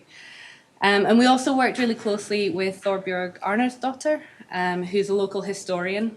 She runs the Thorberg Setter in Hali, if anyone's been there. So she was able to source some old writings about Feth, which described kind of the layout and the use of some of the buildings. And we both spent some time kind of walking the site together and making our interpretations of what some of the footprints of each structure should likely be. And then from this, I was able to start sketching out what some of the farm buildings and structures at Feth might have looked like. And I always think it's also really important to kind of try and capture a bit of a sense of place in the reconstruction paintings. So I also spent a few visits to Feth in various weather and kind of various seasons, making some sketches in my sketchbook, just to kind of try and make some visual notes and bring some of that feeling of the place kind of back with me to my desk when I got home. So we decided on 3 views of Feth for the interpretation panels. So we have one showing the farm buildings close up, one situating it kind of with this looming presence of the glacier coming around the corner, and then also a cutaway to show the classic farmhouse layout of the time. So you've got the cows kind of in the byre below and the living area up above. So as I mentioned, the flood happened in September 1868. So we also have some of the sheep kind of back around the farm at that time of year, and the colours are kind of starting to turn towards autumn. So with the reconstructions for the interpretation panels done, we turned our attention to the second phase of the project. So this was the short film about Feth and about the flood. So we carried on working with Thorbjörg for the film. She's kind of the star of the show. So she's the narrator, and she tells some really wonderful stories in the film, not only about the flood event itself, but she's also touching on, you know, some of the folklore that had developed between the local people living with this kind of character almost of the glacier and its changing moods over time. And we modeled the farm in 3D based on the reconstruction paintings. And then we use a combination of drone shots and photogrammetry to place the farm back in the landscape. And then Kieran Baxter, who's also based at the Research Centre and has a background in animation and visual effects, he kind of brought the flood to life. So I don't have time to show you the full film today, but I'm going to show you a short clip from the 1868 flood event. And then I'll tell you where you can watch the full film as well. Aldamótin 1700 þá bjó á Felli Ísleifur Einarsson sýslumaður og kona hans Vilborg ásamt börnum þeirra hjóna og svo fjöldi vinnufólks.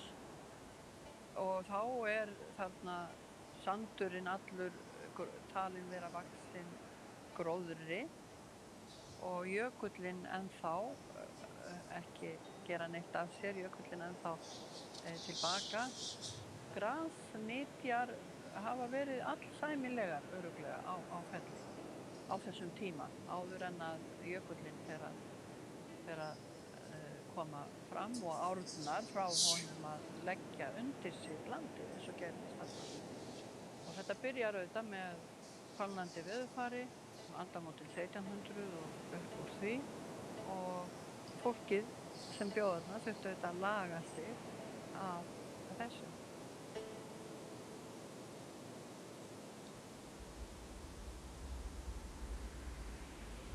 En það gerist síðan árið 1868. Það þessi stóri viðburður sem auðvitað var í minni fólks hér. Það að þá búin að vera svo mikill framgangur í jöklinum og hann kominn mjög nálægt bænum, sést bara frá bæjarhúsunum beint í vestri. Þetta sumar þá búa þeir bræður tveir þarna, Þorsteinn og Vigfús, með fjölskyldur sínar, alls 15 manns í tveimur bæjum. En þá kemur geysimikið hlaup sem stefnir beint á bæinn og rennur sitt hvoru megin. Bærinn stóð upp á miklum hól og það var miklu lægra í kring og var miklu lægra heldur en núna. Flóðið umlykur bæinn og fólkið átti bara sér fjör að launa að komast upp í hlíðina fyrir ofan bæinn.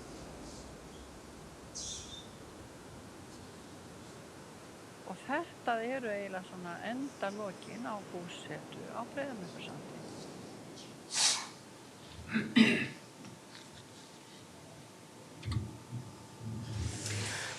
So I should mention as well that the music that you heard in the film is an original score by Konstantin Blasis, who's an associate of the Research Centre. And he included traditional instruments from the time, including the Langspiel, which you heard at kind of the start of the clip there. And they also recorded a historic song about a Jokelhaup that features at the end of the film. So it's really worth watching the whole thing just to hear that over the end credits. So the National Park are going to be coordinating a public release of the film online in the next couple of weeks, so it'll be free to view. But we were also selected for this year's Stockfish Film Festival in the shorts category. So if you do want to see the film on the big cinema screen, it's going to be shown at Bioparadis this Saturday at 2 and next Saturday at 3. So yeah, come and see it. Okay, thank you very much.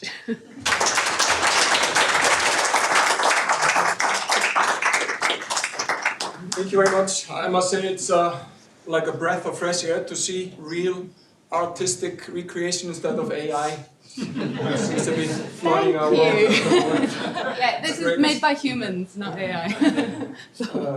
Questions? We have plenty of time. I'm really curious about the mountain peak in this photo. Mm-hmm. It looks exactly like a building. So, shaped exactly like the Earth's sort of. Mirroring it and kind of accidental artist license there. Imitates. Exactly, yep, exactly. I was a bit surprised when I saw the green spots that were where the buildings were, that you still had the effect of these nutrient inputs, Yeah, but not yeah. from the fields, but I guess you explained it in the farm was standing a bit higher, so it Exactly, yeah, it was on this little, flushed everything else little away. rise, so, yeah, It's interesting to see that yeah. the relics of these Yeah. old nutrient inputs. Yeah, yeah. It's really visible at certain times of year as well. It just like really kind of pops. It's the first thing to turn green in the spring, isn't it? Mm-hmm. Yeah, Yeah. exactly. Yeah. Exactly. See But it's all really like archaeological remains, Yeah. more food in these spots than others. Absolutely. Yeah. Ollie? I shouldn't be asking, but still, maybe for this group, you showed us into your method. So how do you reconcile the archaeologist, Alice Watterson, and the visual designer, Alice Watterson? I mean, I think the way to answer that would be that archaeology has a long history of working with artists. So being a reconstruction artist is something that is a lot of archaeologists are used to working with artists to do recreations like this. So I think for me, it's kind of an embedded part of the discipline. So it doesn't feel too conflicting in that way. I suppose there's always a challenge when you're doing reconstructions, that there's always uncertainty. So everything that you make is always a best guess. But I've also worked on reconstructions where a few years later I've gone back and updated them with new information. So it's kind of very much an evolving art form, I suppose. Good. Thank you so much. I mean, I think this is both so informing because it's something that I had no idea about this. So how did you come how did this idea come up? I mean, because as I say, I'm an Icelander, never heard about this. Yeah. I think it was the idea came around. We were chatting with some people from the national park, and they were really interested, I guess, in Vatnajökull National Park. Most of the interpretation that they have is very focused on the glaciers because they're very impressive and it's what you see when you drive through and it's what the visitors are coming to see.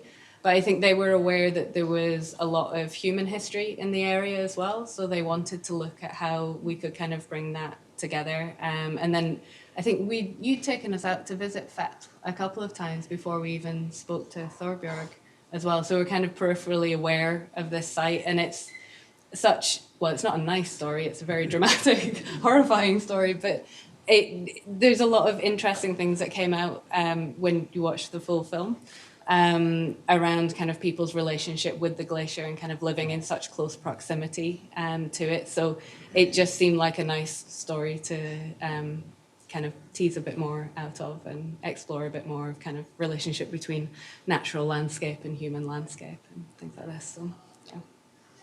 Sophia? Yeah, I just want to mention that Þórbergur writes a lot about this I think it's in Lönd og Lýði, the second volume of his autobiography. He talks about this farmstead and the flood, and I know that Þórbergur and the people in Hali have been very interested in this for years and years. And I think the first, and the interest really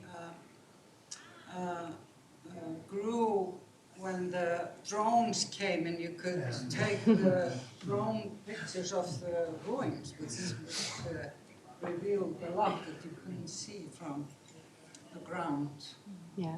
So the story is known in Suðursveit. Yeah.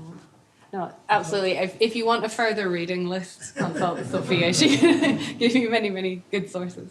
It's so interesting that Bæjarhóll still is there, and because farms tended to be on a hill, because it kind of accumulated through time. Yeah. To build their houses, continue to build the houses on the same spot, which meant that farms in Iceland often stand on a hill. So it's so interesting to see that in the landscape.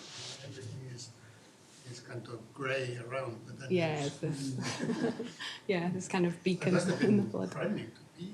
I think it would have been quite terrifying. There's stories that are kind of mentioned in the film of them trying to get the cows to like swim and escape, and like it sounds pretty There are horrifying. many stories like that. I think the people who lived in Fet were related to the people in Hali. I think so. And, Yeah. there's one story that one of the women who lived there was highly pregnant and gave birth to the child during the flood under a stone in the hill. So it was a boy who was called Steinn.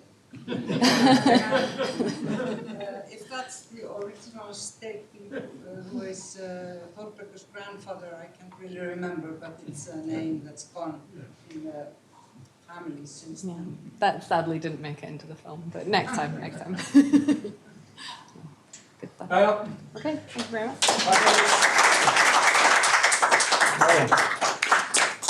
Næst erum við með erindi frá rannsóknarsetrinu í Þingeyjarsveit. Það ný doktor Angela Marie Snæfellsjökuls Rawlings. Hún ætlar að halda erindi sem heitir Just Ice. Það stuttur titill en ég hef grunn að sé meir í honum. Gjörðu svo vel.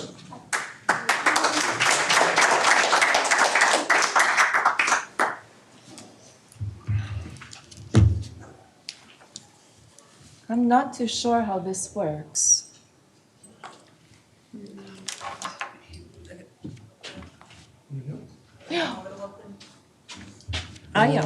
Just like that, that's me here. Oops. I've lost it again. Maybe you do it. I try, thank you. Yeah. Here it is. Maybe you have to put on the slideshow. Yeah, let's do this. Can you click here? Yeah. Ja. Góðan daginn. I'm going to speak in English. Otherwise, if I try in Icelandic, we will be here until tomorrow. My name is Angela Snæfellsjökuls Rawlings, and it is such a pleasure to listen to everybody sharing their relations to ecosystems and other species around the country through your research today as you're sharing. I'm going to speak a little bit about relations as well. And I'm going to do that in a kind of twofold way. One is to talk about the current postdoctoral research that I'm doing at Rannsóknasetur Þingeyjarsveit. And then the other is to talk about some of the creative output that I do. As a bit of positionality, I have now, let's see, I first stepped foot on the island here almost 20 years ago, and it's been home almost as long. I did a BA in creative writing, and then my Master's of Science in Umhverfisfræði at Háskóli Íslands, and Þóri was one of my favorite teachers. You'll see the influence the farther we go along. And after that, I did my doctoral research at the University of Glasgow, where I was in this kind of wonderful hot mess of supervision across 4 different disciplines: theater and performance studies, cultural geography, geology, and archaeology. Hi, Alice. So in a lot of ways, I come to the work that I'm doing as somebody who is multidisciplinary, interdisciplinary, or transdisciplinary. And I come first and foremost thinking about different types of knowledges that can be created within qualitative or relational contexts. Embodied knowledges, tacit, haptic, etc. So some of what I will be talking through today links back into what the research dissemination looks like on the other side. Sometimes it comes out as textual scholarship, other times it comes out within different forms of experiential knowledge acquisition. So the first project I want to talk with you a little bit about is the research project which you see down in the corner here. In English, focus centering families in Iceland's just transition.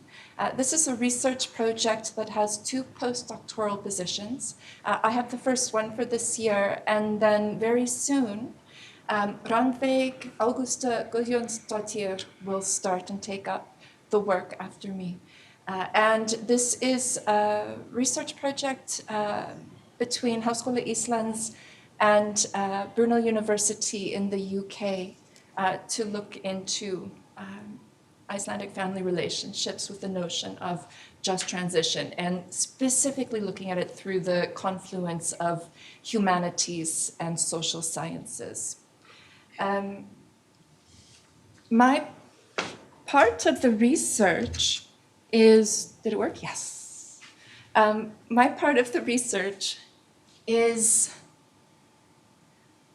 looking at the last 80 years of film and literature produced here in Iceland, starting from 1944, so around independence, and then seeing how families are both being portrayed within film and literature, within these fictions, but then also what those familial relations are with the environment or the ecosystems in which they are interconnected. And as I started to get into doing the research, very quickly, either Aðalsteinsdóttir and I agreed it would be really fun to do this research together. Originally, I was going to put out 2 research articles on it, but we started talking about actually, for somebody who is born here and has the context of growing up within Iceland, and then somebody who's a first-generation immigrant here, we end up coming into this conversation in kind of complementary ways.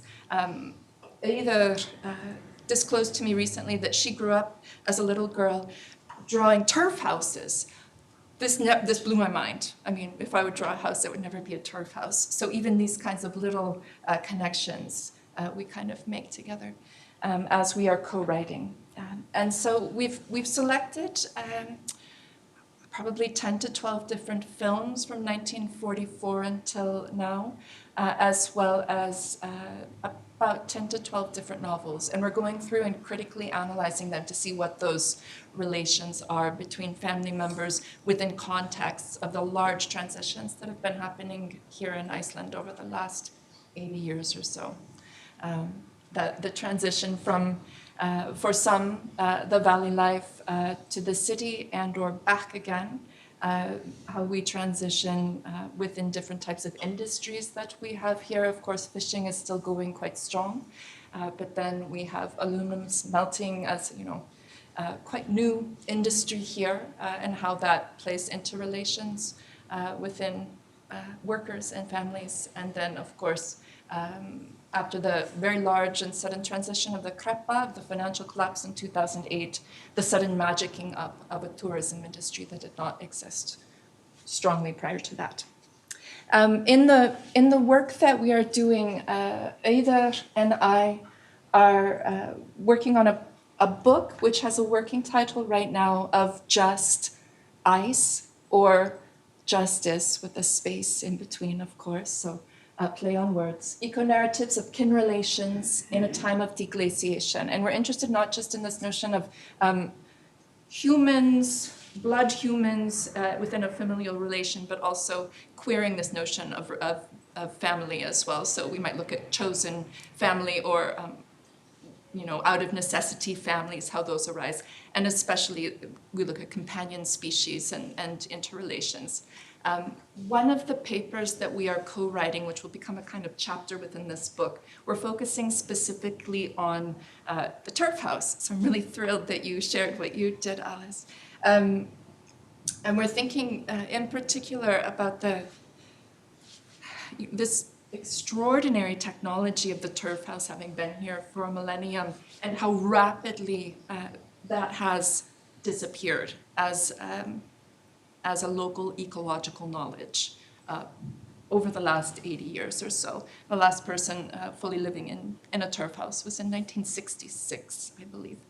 And so what happens to the kinds of relations that were formed? I loved that you were talking about the nutrient rich that was present in the Fekk spot, reading the landscape in that way and seeing it. But then also, how is any human body changing when we're no longer within these microbial relations with the turf houses, when we're no longer living within the same kinds of structures with companion species, domestic animals, cattle, sheep, etc. I'm going to jump quickly over. This is always fun to see. So some of the books that we are looking into in the films as well. Guðrún frá Lundi's Dalalíf. We've got a couple of Laxnesses in there. Kristján Jökli. This is a still from Skytja að stöðinni, which I kind of adore. The painting, it's in the salon of a house in 107 Reykjavík. But the sofa málverk that's there is depicting a dream of or a nostalgia for going back to the turf house, what turf house life was like. I'll also mention, and here I'm jumping into the other stream, my work with the Rannsóknarsetur í Þingeyjarsveit. I'm in postdoc now, but I've had relations with the research center in Auður that precedes that, and in particular that comes through working on both creative responses, the two exhibitions that Auður mentioned, as well as the anthology that you circulated. And I have a little bit of work in that, and one of my photographs is on the front cover. The work that I was displaying or showing within both the Danish and the Akureyri art gallery contexts is called Motion to Change Color Names to Reflect Planetary Boundary Tipping Points. And climate change or climate crisis is really one of 9 within an Earth system science context, one of 9 challenges. Arguably, biosphere integrity, we might be thinking about biodiversity loss, etc., is even a larger concern in some respects. And we can see here that the most recent kind of mapping out of these 9 different planetary boundaries, 7 of 9 have been breached, which is really dangerous. We can see like the one that's doing super well is the ozone layer up here, which is interesting because in the 80s and 90s, that was the thing that we were all kind of hearing, we've got to, save the ozone, etc. And that seemed to have worked, but now we're facing all of these other difficulties. So for me,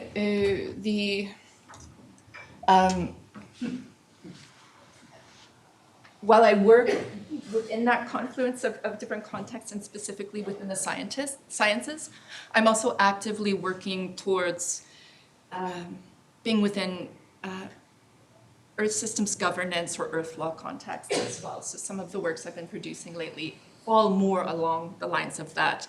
And the work that we're doing with our book is also intended to be a kind of gesture towards policy making, climate policy making too. For this work, I asked the question, what would happen if you could choose one color and name it anything you would like to? What would you call it and why? And I do exactly this. I rename colors, thinking through the different contexts of the planetary boundaries that are tipping. Last slide, and then I'm all done.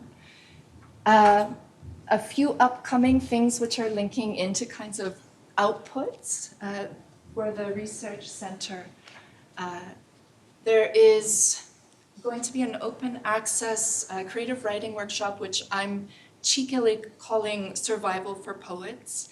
And it's kind of taking the research work that we are doing in our critical analysis for the book, and then turning that into experiential knowledge offers for anybody to kind of take up. And I'm also framing it in a way so it's easy, non-academic language, ideally of use for intergenerational play or pleasure outside.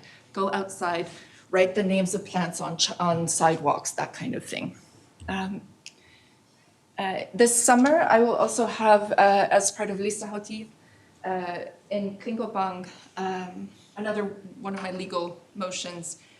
This one is a motion to chill, a motion to acknowledge our glacial relations and that we are all, in fact, glacial beings. Because we live in an ice age, it is the Quaternary Ice Age. And then the last one, I will go this summer to the European Universities Institute to co-teach a summer course for doctoral researchers in law. And we are looking at imagining planetary legal orders. And now I'm over time. Thank you. There's actually time for one question. Okay. You seem to be creating a hydra of different disciplines to tackle the world's problems. No. I like the hydra, though. Yes. That's good. Yes. Yeah. Question? No questions. People are getting a bit tired. Thank you Yeah. very much. Next up is Marianne Rasmussen from Húsavík. She's studying the largest beast in the world, the blue whale. No more, no less. Where's the... Yeah.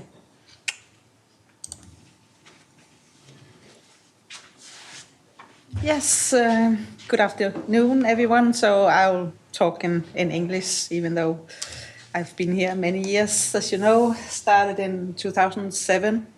And already the year after, we launched this project Blue Whale in 2008, and it was with Maria Iversen from Copenhagen. And the overall goal was to gain more knowledge about endangered blue whales by using different techniques, such as photo identification of individuals, sound recordings, genetic sampling, and prey logging. So that's been going on for many years. And as you know, I'm also teaching the marine mammal field course every summer in Husavik. And Bryndis and Mark, they reached out to me. They had an idea for an art exhibition and were interested in what we were doing with the blue whales. So they came and took the course in the summer in 2023, and so learned about the different techniques. And then that led to the first exhibition in Seyðisfjörður in June 2024, called The Seas Blue Yonder. And just a few pictures from the exhibition. So one of them is this on the floor. So this is what you see above when you see a blue whale. And this is like in real dimensions. So they got the data from Maria Glaro, my PhD student, using a drone. So they got the dimension from her to create this artwork. And then in the fall, the exhibition was moved from Seyðisfjörður to Husavik at the Husavik Whale Museum, so in the 15th of September. And that was their introduction. And based on this, the photo ID material that we have been collected of the blue whales throughout the years. So they are all unique of the coloration of the body. And this is not up to date. As you see, it's 10 years old, but it's very time consuming. We are still going through the pictures manually, but we have a master student doing a project now. So hopefully after the summer, we will have 25 at least on the graph. But at that time, we had 178 different individuals that's been into Skjaldfandir Bay in Husavik. And two of them, like this one, the top one is called Volcano 2. You see the dorsal fin, it's like a volcano. And the lower one we call the green whale. You see the algae on the body that makes it look a little green.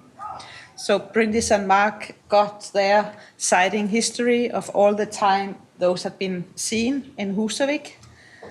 And this is then how it looks on the exhibition. So these are, two of them are these two individuals. And you see below the sighting history of all the years when these two individuals were seen in Husavik.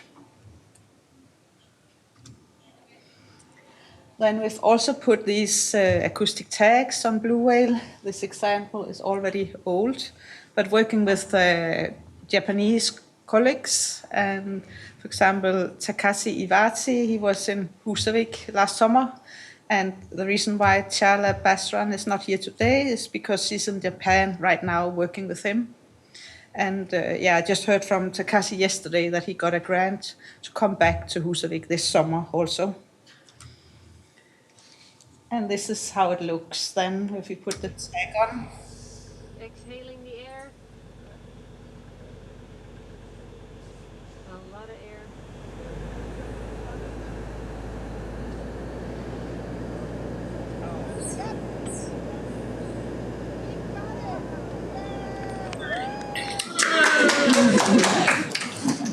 So it was filmed from the whale watching boat. So, but that summer we put a tag on two different blue whales. So this is where we put the tag on and where we got them back. And then this is the kind of data we get, all the dives, what the blue whale was doing. And Bryndis, she was in Husavik in the summer when Takashi was there. So she got a copy of these data as well, because they wanted to use that also in the next art exhibition about how the blue whales are diving.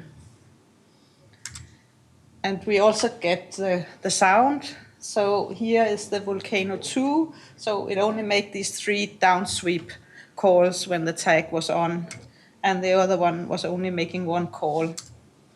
So there was very few calls. So one was 3 calls in 8 hours and 45 minutes, and the other one call in 13 hours and 2 minutes. I'll just play how it sounds. So this is what we call a downsweep call of a blue whale. And Bryndis and Mark are also interested in using the sound in the next exhibition. And getting back to the drone, so this is from Maria Glauro again. So she measured the length of 29 different blue whales that's been in Húsavík for the last few years, between 13 and 24 meter long. So obviously 13 one was a calf. And I'm going to play also from her the drone video.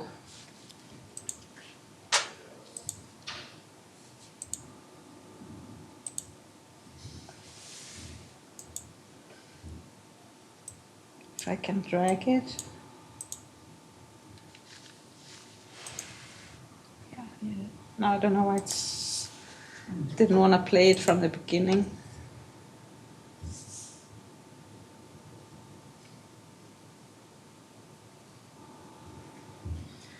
But you can see also when we see it, the red from the krill that the blue whale had been eating. So here you see it.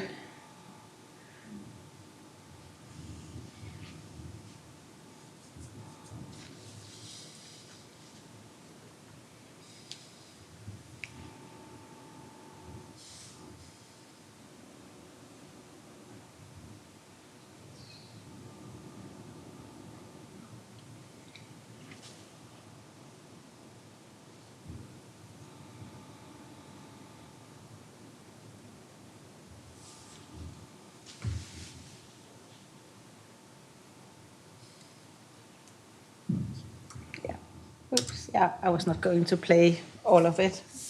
But here you see the same from Húsavík Whale Museum with the blue whale, what you see above the surface. And in the back, you see 3 screens, and the drone from Maria Glauro was shown on one of the screens. Then we've also taken biopsies. This is an old photo of Tryggvi Svensson from Havro in the earlier years with what's called a Larsen gun. And when the dart hits the blue whale, it bounces back, and then you pick up the dart with a net. And when Bryndis and Mark was in Húsavík during the course, they took this picture that is also part of their exhibition. And that's called the fluke print of the whale. And that was the same time as we started the e-whale project, which is the last year we are doing that, where we take water sample from the fluke print, and then we use it to find out from the eDNA, the environmental DNA, to look at the DNA in the sample. And at the same time, we take the biopsy, and then we combine these 2 methods.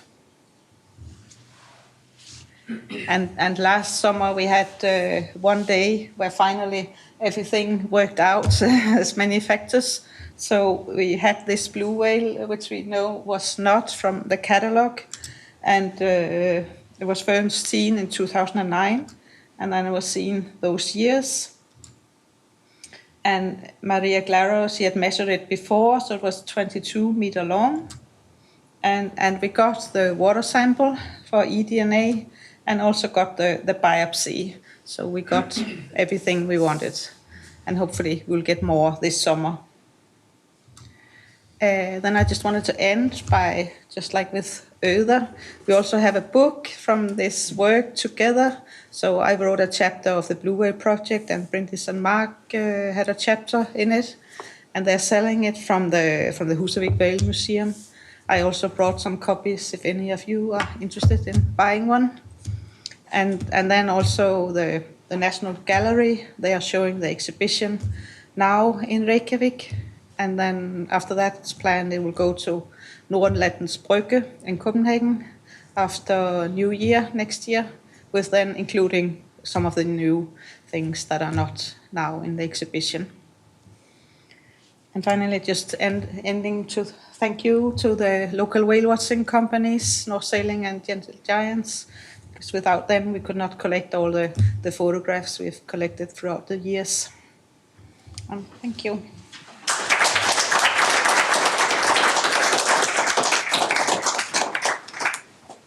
Fascinating stuff. Thanks. Questions? Okay. Thank you, Marianne. This is really the whales themselves. They are so fascinating. But maybe sort of building on what Auður and I were talking about, and Angela and Alice came also. How does it, for you? How does it feel to see the data that you and your students and co-workers, fantastic, really hardcore data, being sort of transformed into an artwork? Yeah, no, I think also because Bryndis and Mark have worked with scientists before, so they showed it in very, I would say, scientific way, like keeping the sighting history and the real dimensions, and yeah, so it's not like completely different world. So I think it's and we reach a broader audience with the artist. So it's not like the scientific papers. It's a very narrow audience. So I think it's very nice to work with artists and get the message out to a broader audience. I think that's a very interesting point, because I think that if you want to have true science-art collaboration, then we need to be true to the science. And that means then both the scientists, they have to be open to collaboration, different kinds of interpretations in different contexts, but the artists, they need to know something about science as well. Mm-hmm. That would be my opinion. Mm-hmm. Yeah, exactly. I have one question. Yeah, Simon first. Yeah, maybe just a little bit more about that, Marianne.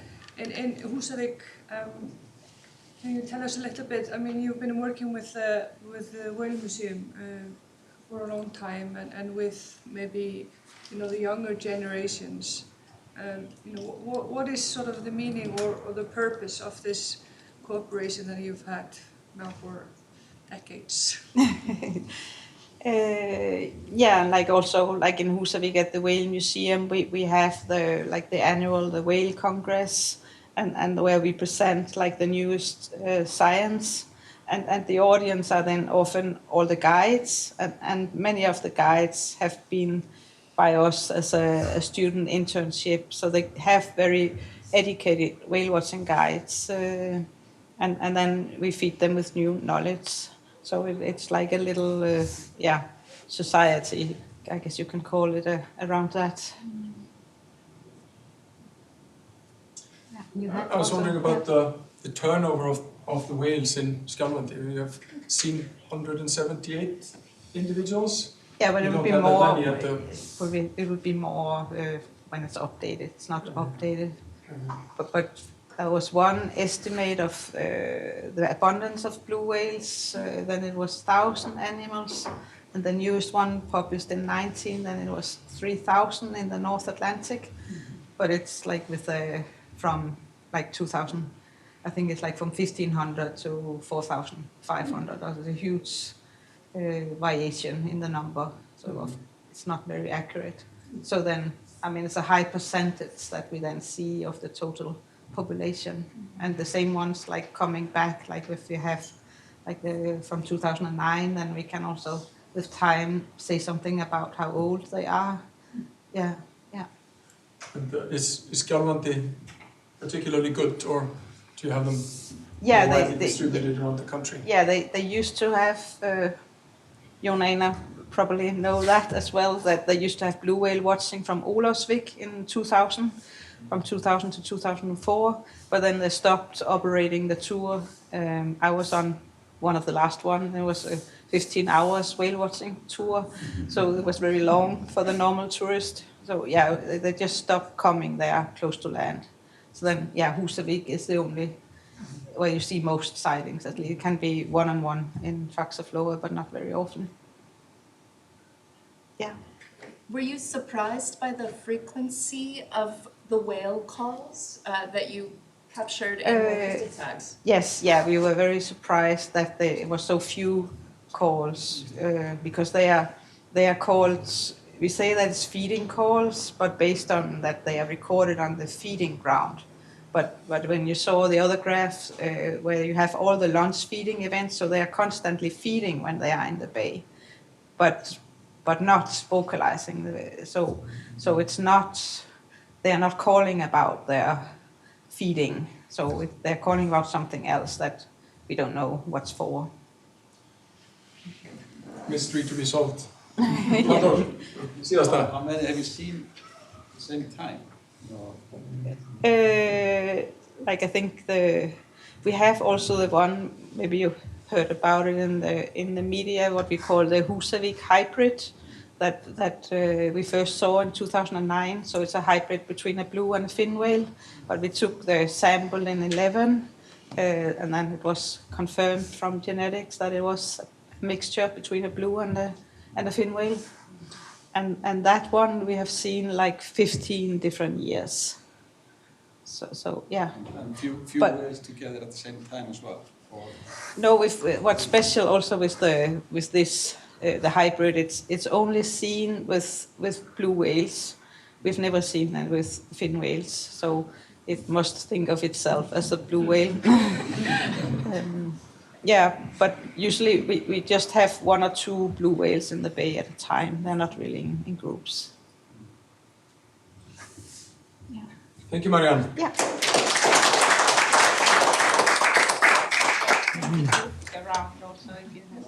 Jæja, nú kannski svona fyrirlesturum frá rannsóknarsetrinum lokið.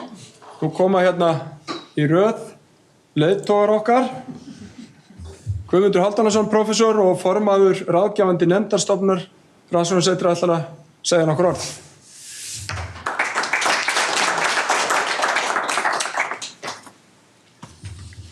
Sorry, I'm going to speak in Icelandic.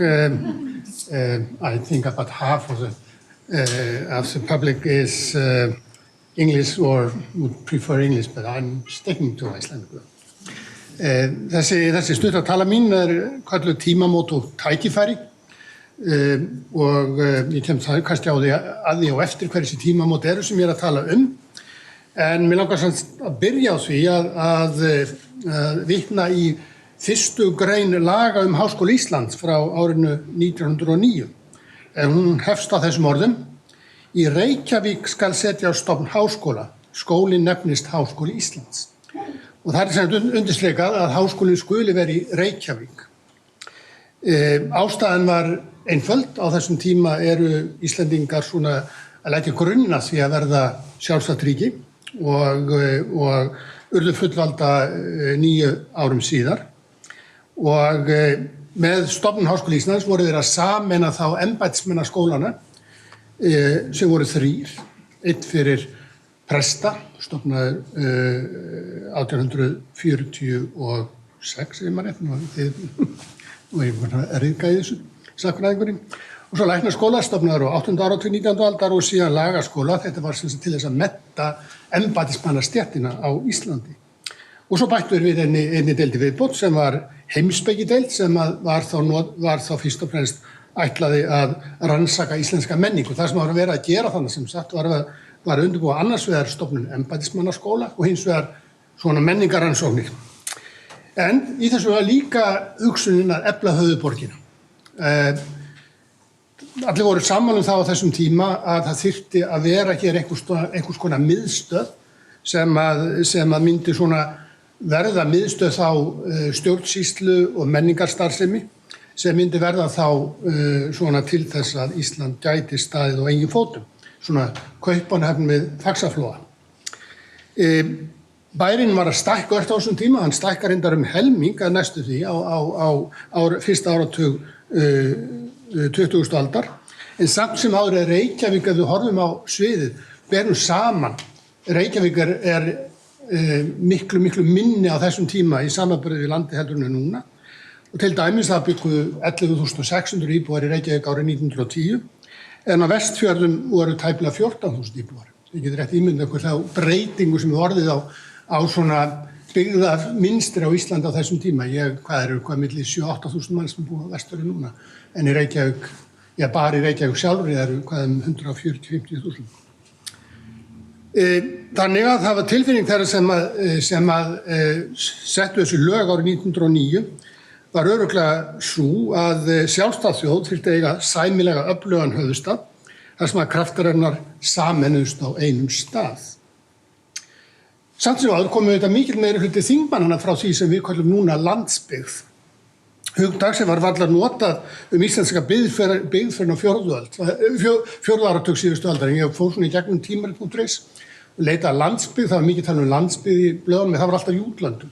Það er ekki farið eiginlega að tala landsbyggð á Íslandi fyrir en svona, á fjórðu áratugum, af því að þetta hugtak einhvern veginn, það var ekki þessi, að því Reykjavík var sjálfur sér svo lítil, þó að mennum verið agnúast út í hana, að þá sem sagt í samanburði við allt hitt, að þá var landsbyggðin dominarandi, hún þurfti ekki að hafa neitt sérstakt nafn. En hugmyndin Háskóli Íslands var því alls ekkert umdeild í upphafið að hann skyldi verið í Reykjavík. Hún var hluta viðleitni til að skapa nútíma samfélag á Íslandi og enginn dró í efa þessi starfsemi yrði í höfuðstaðnum. En svo eftir síðari heimsstyrjöld þá fer að bera á óánægju með þetta, að háskólinn skuli vera hér og einungis hér og hann sinni ekki restin af landinu nógu vel. Og sem dæmi má nefna að árið 1965 lagði Ingvar Gíslason, síðar menntamálaráðherra, fram þingsályktunartillögu með 2 öðrum þingmönnum Framsóknarflokksins á Norðurlandi eystra, tillögu það að stefnt verði að því að háskóli starfi á Akureyri í náinni framtíð. Þannig þá er komið þessi hugmynd að það þurfi að flytja þessa háskólastarfsemi út fyrir bæinn. Hann taldi sem sagt ekki æskilegt að leggja áhersluna bara á einn stað. Þetta hefði leitt til ofvaxtar Reykjavíkur.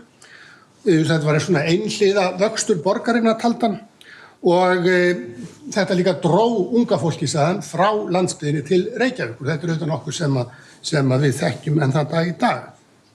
Og það var auðvitað ójafn aðgangur að menntun, það var auðvitað allt miklu auðveldara fyrir fólk hér í Reykjavík að stunda menntun við Háskóla Íslands heldur en fyrir þá sem bjuggu annar staðar. Ég þekki það sjálfur af því ég er nú alveg upp á landsbyggðinni.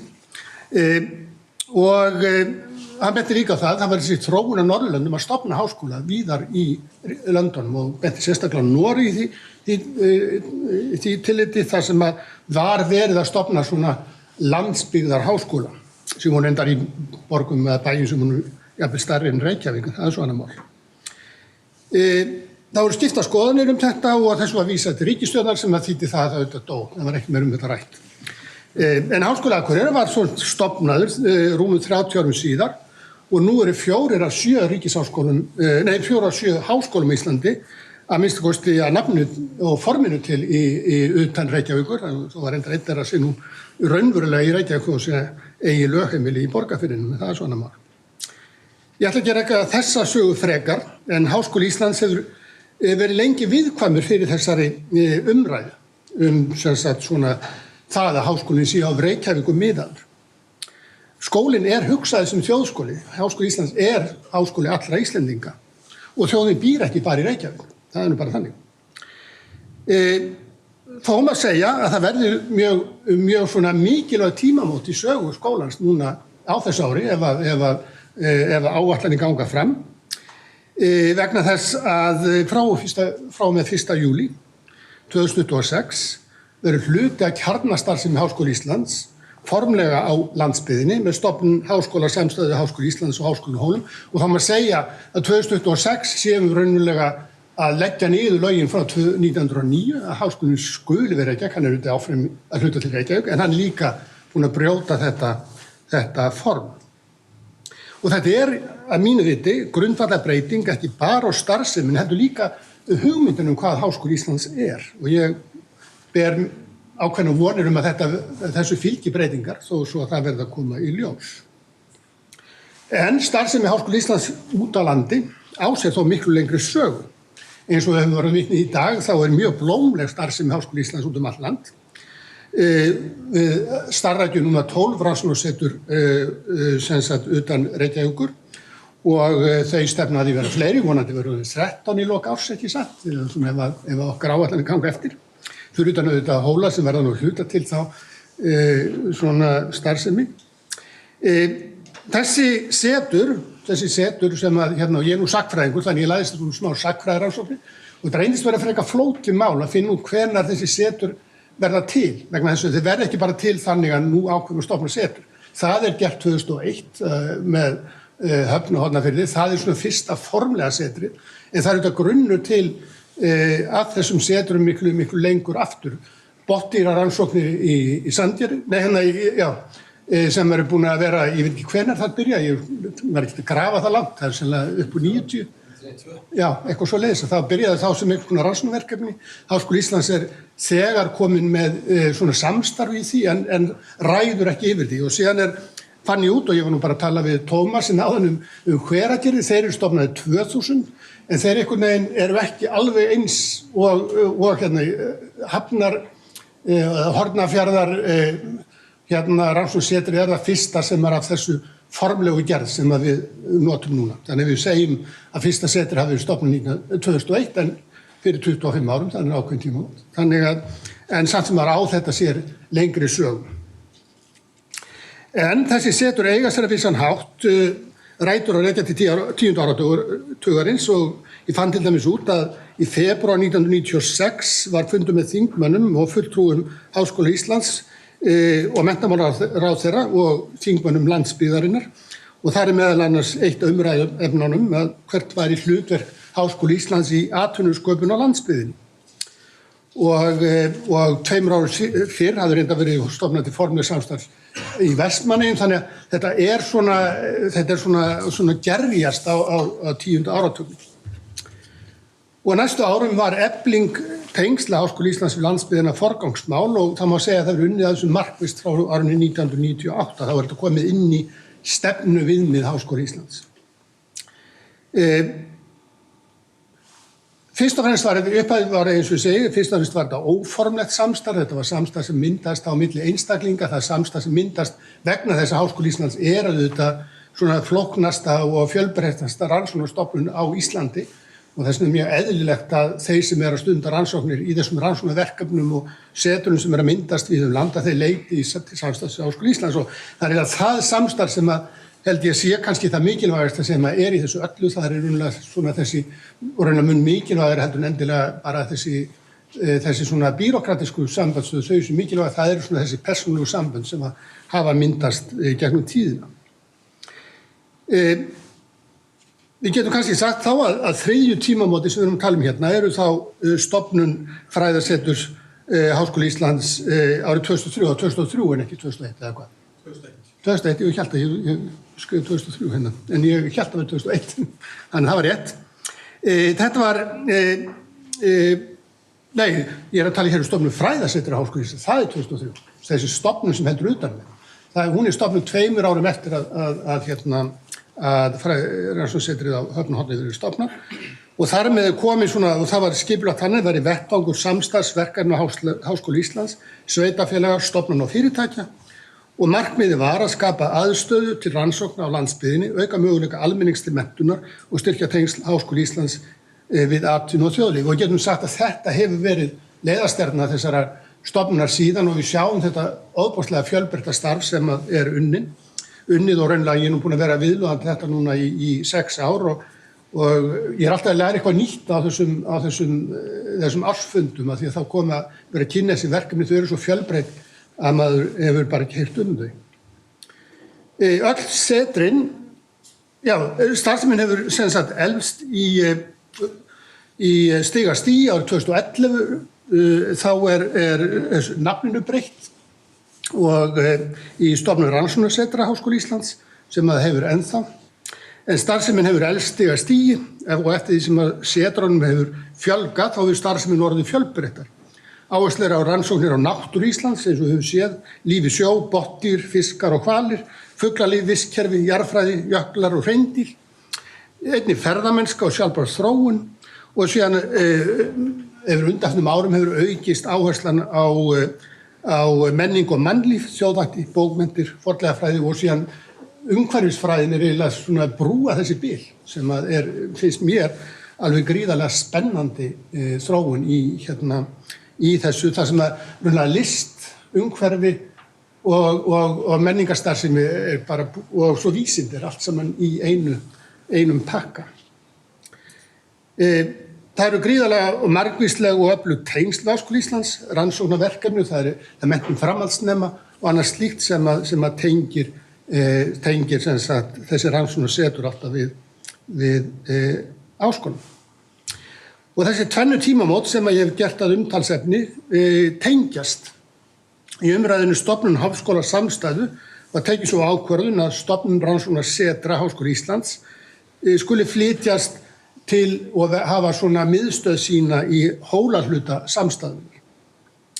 Ég held að þetta sé mjög mikilvægur liður í að samþætta starfsemi kampusana tveggja, við slettum, eða háskólasvæðina tveggja. Stofnunin heyrir undir rektor og verður því hluti af stjórnsýslu stofnunin hér í Reykjavík og það verður áfram hluti af stjórnsýslunni hér en hlutafinn verður fyrir norðan og ég held að það sé mjög mikilvægt í þessu að raunverulega að gera þessa háskólasamstæðu að svona eiginlega lifandi stofnun. Og þetta skapar ákveðin tækifæri til að tengja enn betur en áður starfsemi í höfuðborg og landsbyggð. Markmiðið ekki að slíta á þessi margháttuðu tengsl á milli Háskóla Íslands í Reykjavík og starfseminnar á rannsóknarsetrunum sem að byggjast ofta á, eins og ég segi, á persónulegum samskiptum, nemendum og annað slíkt. En ég hef svona heyrt það að menn hafa svona ákveðna áhyggjur og ég held að það bara mjög gott að menn hafi áhyggjur að því við höfum engar áhyggjur og þá þróunin ekki alltaf eins og við viljum. Það mjög mikilvægt að huga því að þessi tengsl rofni ekki og við hér í Reykjavík þurfum kannski að muna það að Ísland endar ekki í Mosfellsbæ eða við Rauðavatn. Það svona eitthvað meira þann áter sem stundum sumum. Ég man að einn kollegi minn sagði að hann fengi alltaf blónast þegar ég færi Ártúnsbrekkuna. En Ísland flóknari það sem betur fer. Þetta verkefni tilvonandi stjórnendastofnunarinnar að hlúa að og rækta og efla. Það nauðsynlegt að styrkja fjárhagslegan grundvöll starfseminnar enn frekar og mjög mikilvægt eins og rektor minntist á áðan að við náum því að það verði að minnsta kosti 2 fastráðnir starfsmenn við öll setrin og það hefur ekki tekist en við höfum reynt og það auðvitað miklu fleiri starfsmenn yfirleitt við setrina því það svo mikið af fólki sem að vinna í rannsóknarverkefnum sem vinna tímabund og annað slíkt, þannig að það alveg gríðarlegt líf þó að það kannski bara einn en það slítandi. Þannig að við getum sagt að við þessi tímamót eru ýmis tækifæri. Og ég mun svona enda kannski á því að segja það urðu tímamót í mínu lífi. Ég var sem 70 núna 1. febrúar, believe it or not. Og samkvæmt lögum, ég ætlaði nú að hafa Silju Báru hér en hún farin, ég kannski ekki út af þessu en ég fekk sem bréf frá Silju Báru rektor, þar sem ég tilkynnt starfslók mín eftir samkvæmt lögum og frá með lokum febrúar.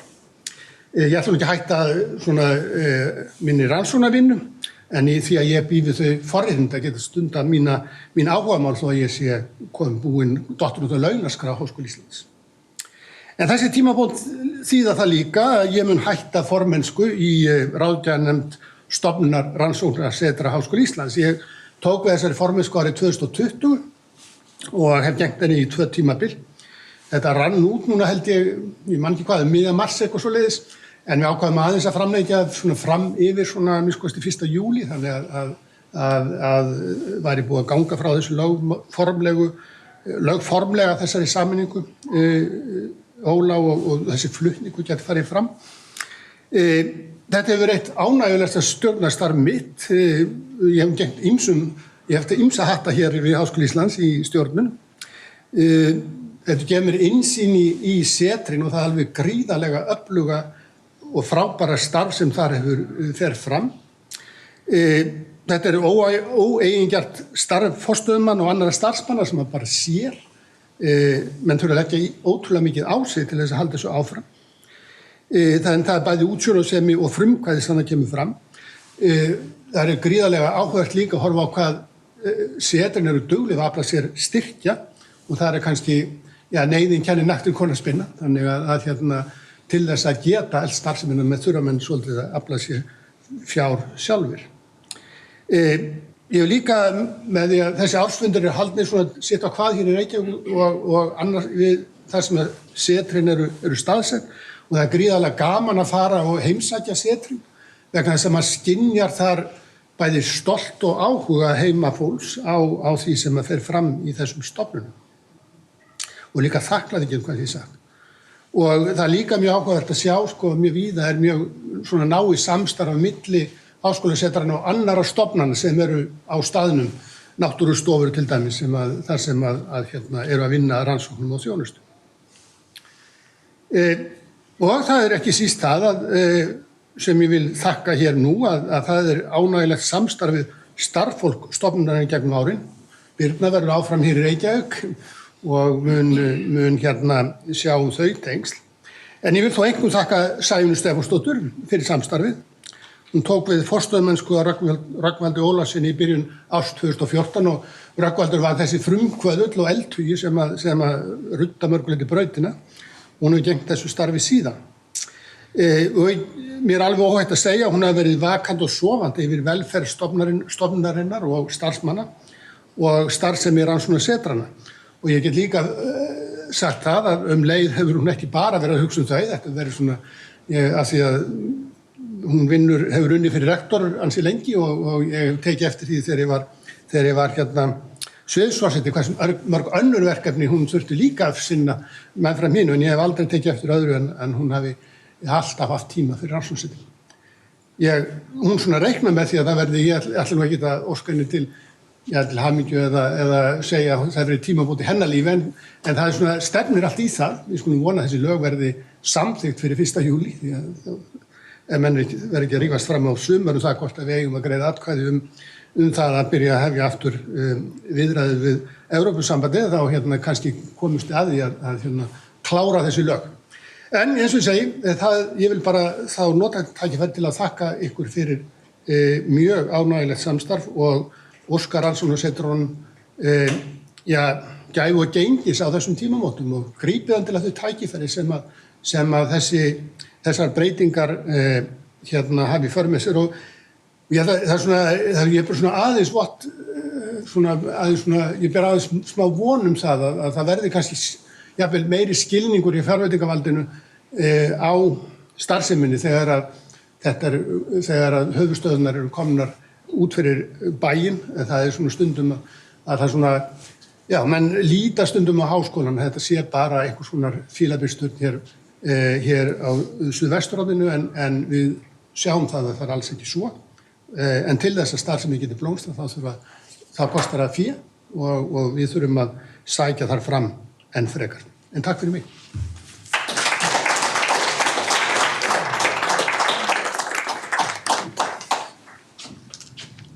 Takk fyrir þetta Guðmundur. Þetta er ráðgjafandi nefnd er svona eins konar stjórn yfir setrunum sem hefur verið vakin og sofin yfir okkar velferð mörg ár og við erum afar þakklátt fyrir þetta bakland hérna í bænum. Og ekki síður hana Sæunni sem ætlar að segja nokkur orð. Hún er forstöðumaður eða kona stofnunar rannsóknarsetra og ætlar að loka þessari góðu samkomu.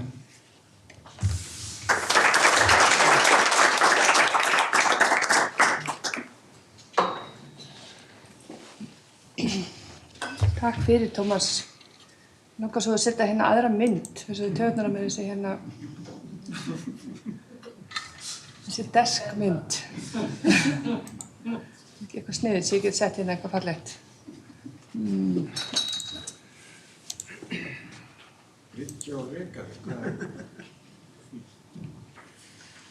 Þá sjáum við hérna þessa flóru allt land. Kæra þakkir öll sömul, gaman að sjá ykkur hérna og að því vorum að tala á hann baklandið sem við eigum og þá þykir mér rosalega vænt hérna á ársfundinum í dag að sjá fólk, forseta fræðasviða, sviðsstjóra, stóðsviða í skólanum, samstarfsaðil okkar í stjórnsýslunni og akademíinu og ég veit að líka einhverjir hafa verið að fylgjast með á streyminu. Og það er akkurat þannig sem að háskóli virkar og þessi stofnun sem hefur þróast svo vel og það er erfitt að vera með lokaorða eftir þessu opaslega góða yfirlitserindi Guðmundar svona söguna og tenginguna við það sem er að gerast í dag. En ég held að einn af styrkur stofnun rannsóknarsetra er að hafa verið í skjóli Háskóla Íslands, við erum hluti af Háskóla Íslands og að bera gæfu til þess að við höfum þróað þessa hugmynd starfsemi Háskóla Íslands, þjóðskólans allt land. Og það er auðvitað ótrúlegt þegar maður horfir til þessar ára hvernig svona setin urðu eitt af öðru til og stundum hefur það verið aðeins tilvíðanlega kennt. Það er áhugi einhverja heimamanna, áhugi einhverja stjórnmálamanna. Stundum hefur háskólinn sjálfur geta haft áhrif á það en einhvern veginn hefur þessi saga spunnist áfram. Og þegar maður er að hugsa og maður er stundum svona að ræða setin ekki síst núna á svona umbróta tímum sem eru kannski svona tímar eins og hér var rætt án þar sem maður fær smá spenning í maðurinn er líka svona að fara á einhverjar ótróðnar slóðir að þá hugsa maður að í því mitt í þessu svona óvissu eru líka þessi tækifæri sem við ætlum sannarlega að grípa. En á þessum ársfundum sem eru svona svolítið hátíðisdagar í lífi okkar sem störfum við setrin að þá einmitt er ég alltaf jafn stolt af því hvað þetta er auðvitað frábær hópur fólks og ekki bara þessa fjölbreyttu hópi akademísku starfsmanna heldur líka samstarfsmanna þar í rannsóknum á setrunum, nemum þeirra, nýdoktorum og öllum þeim sem að þessu koma og hvernig þessi flotti hópur framleiðir eins og við höfum fengið dæmi í dag. Rannsóknir, miðlar þeim, tekur þátt í dýrmætum tengslum, býr til þessi dýrmætu tengsl út í sín samfélög, en ekki síður þessi alþjóðlegu tengsl. Og þarna er einhvern veginn setrin að tengja saman, eins og við heyrðum Jón Einar var að nefna dæmi áðan þess að við erum að nýta okkur þekkingu áratugi fjölskyldna, áratugi aftur í tíma úr dagbókum forfeðra, einhverjir nýir koma að, við erum að hafa frábæri fulltrúar okkar alþjóðlegu tengsla talað og okkar fólk, hvort sem það er í doktorsnámi eða aðstofamenn í rannsóknum eða hvaða hlutverki sem þeir gegna. En þá betri skil gerum við fyrir þessu starfi okkar í ársskýrslunni sem kemur út í dag og þið munið ekki fara á misvið ef þið fylgið okkur á Facebook og á vef okkar. En svona þegar maður hugsa hvað er eins og dagskráin í dag sýndi, að við erum með þetta úrvalsfólk, frábæran hóp starfsmanna sem þessi mannauður sem við eigum sem leiðir þetta starf og þessi held ég góðu skref sem við tókum á sínum tíma í það að fara úr því að vera fræðasetur yfir að ydda áhersluna á rannsóknir, kalla okkur rannsóknarsetur og vera í reynd rannsóknarsetur og vera þannig frammöndi rannsóknarstarfs háskólans en líka hluta rannsóknum eru nemendurnir, bæði framhaldsnemarnir og svo tengsl við deildirnar og tengsl við námskeið sem að framfara á setrunum. Og svo það þessi fjölbreytileiki, þverfræðileikin, þverfagleikin, að hafa stofnun sem ekki, verkfræðistofnun hluta verkfræðadeildunum eða jarðvísindastofnun hluta jarðfræðinnar. Við búum við það sem ég held að sé kall samtímans og kannski sést að einhverju leyti í skipan núna yfirstjórnar eða leiðtoga háskólans þar sem að annar aðstoðarrektorinn hefur þverfræðileikan sem titil, starfstitil sinn. Ég held að einhverju leyti hafi verið rétt skref að vera með eina stofnun, þverfræðilega stofnun þar sem eru hugvísindi, félagsvísindi, náttúruvísindi og núna næst menntavísindi. Og að því upphafserindin hér áðan voru listir og vísindi að það eru auðvitað bara hinn klassísku fræði komin saman og auðvitað á þetta saman. Og við erum með þótt svo frábært hvað starfsfólki okkar á setrunum er skapandi og opið, líka skapandi í þeim skilningi að það hefur auga fyrir því að vinna með ólíkum skólastigum í sínum nærsamfélögum, félagsamtökum, einstaklingum, fyrirtækjum, fólkin á bryggjunni og þannig einhvern veginn held ég að það fallega við menntun og þróun og svona þekkingarstarf komi einhvern veginn saman, það hagnýta klassíska listir og framþróun. Þannig að ég hef lengi sagt og sé í þessu starfi mínu sem ég hef ofboðslega stolt að því að fá að sinna og að hafa sinnt í gegnum árin þarna eru svona framverðir háskólans landi og eitt svona krúnudjásnum í starfsemi háskólan vil ég segja og ég alveg ófeimin við að segja það. Og auðvitað erum við að fara inn í óvissu tíma sem ég kannski kem ekki meir inn á því Guðmundur fór svo vel inn í áðan, en ég held við gerum það líka vegna þess að við erum full sjálfstraust og vitum að þetta mun rúlla áfram og styrkjast og vegna þess að við erum núna að reyna að undirbúa jarðveginn að nota þetta tækifæri til akkurat áframhaldandi sóknar. Til þess að styðja enn betur undir þetta mikilvæga starf sem framfer á þessum 12 bráðum 13 stöðum landið og þannig að einhvern veginn að starf Háskóli Íslands land allt verði enn sterkara. Þannig ég segi bara á þessum vissum svona tímamótum að ég bjartsýn fyrir okkar hönd. Við ætlum áfram að vinna því að styrkja þetta starf og efla og hér var talað þetta grunnmarkmið okkar að vera að minnsta kosti með 2 fasta starfsmenn á hverjum stað. Að nota núna tækifæri sem gerst við þessi tímamót til þess að stíga fastari skref í þá átt. Þannig að við getum á næsta ársfundi sé strax árangur og ársfundurum þar á eftir sem ég mun sannarlega sækja þó að ég verði mögulega í öðru hlutverki. En kæra þakki fyrir að vera með okkur hérna í dag. Við ætlum að halda áfram starfsfólk rannsóknarsetrana úr því að við erum hér öll saman komin, svona allstaðar að landinu næstum. Það forfallegast fólki okkar að vestan, en hér erum við næstu öll saman komin og munum eiga áfram hér kvöldstund og svo vinnufund á morgun. Þannig að ég hlakka bara til áframhaldandi uppbyggingar, samtals og samvinnu og vona til að sjá ykkur sem flest svo á næsta ársfundi stofnunarinnar sem verður á næsta ári því að við höldum áfram. Kæra þakki fyrir komuna.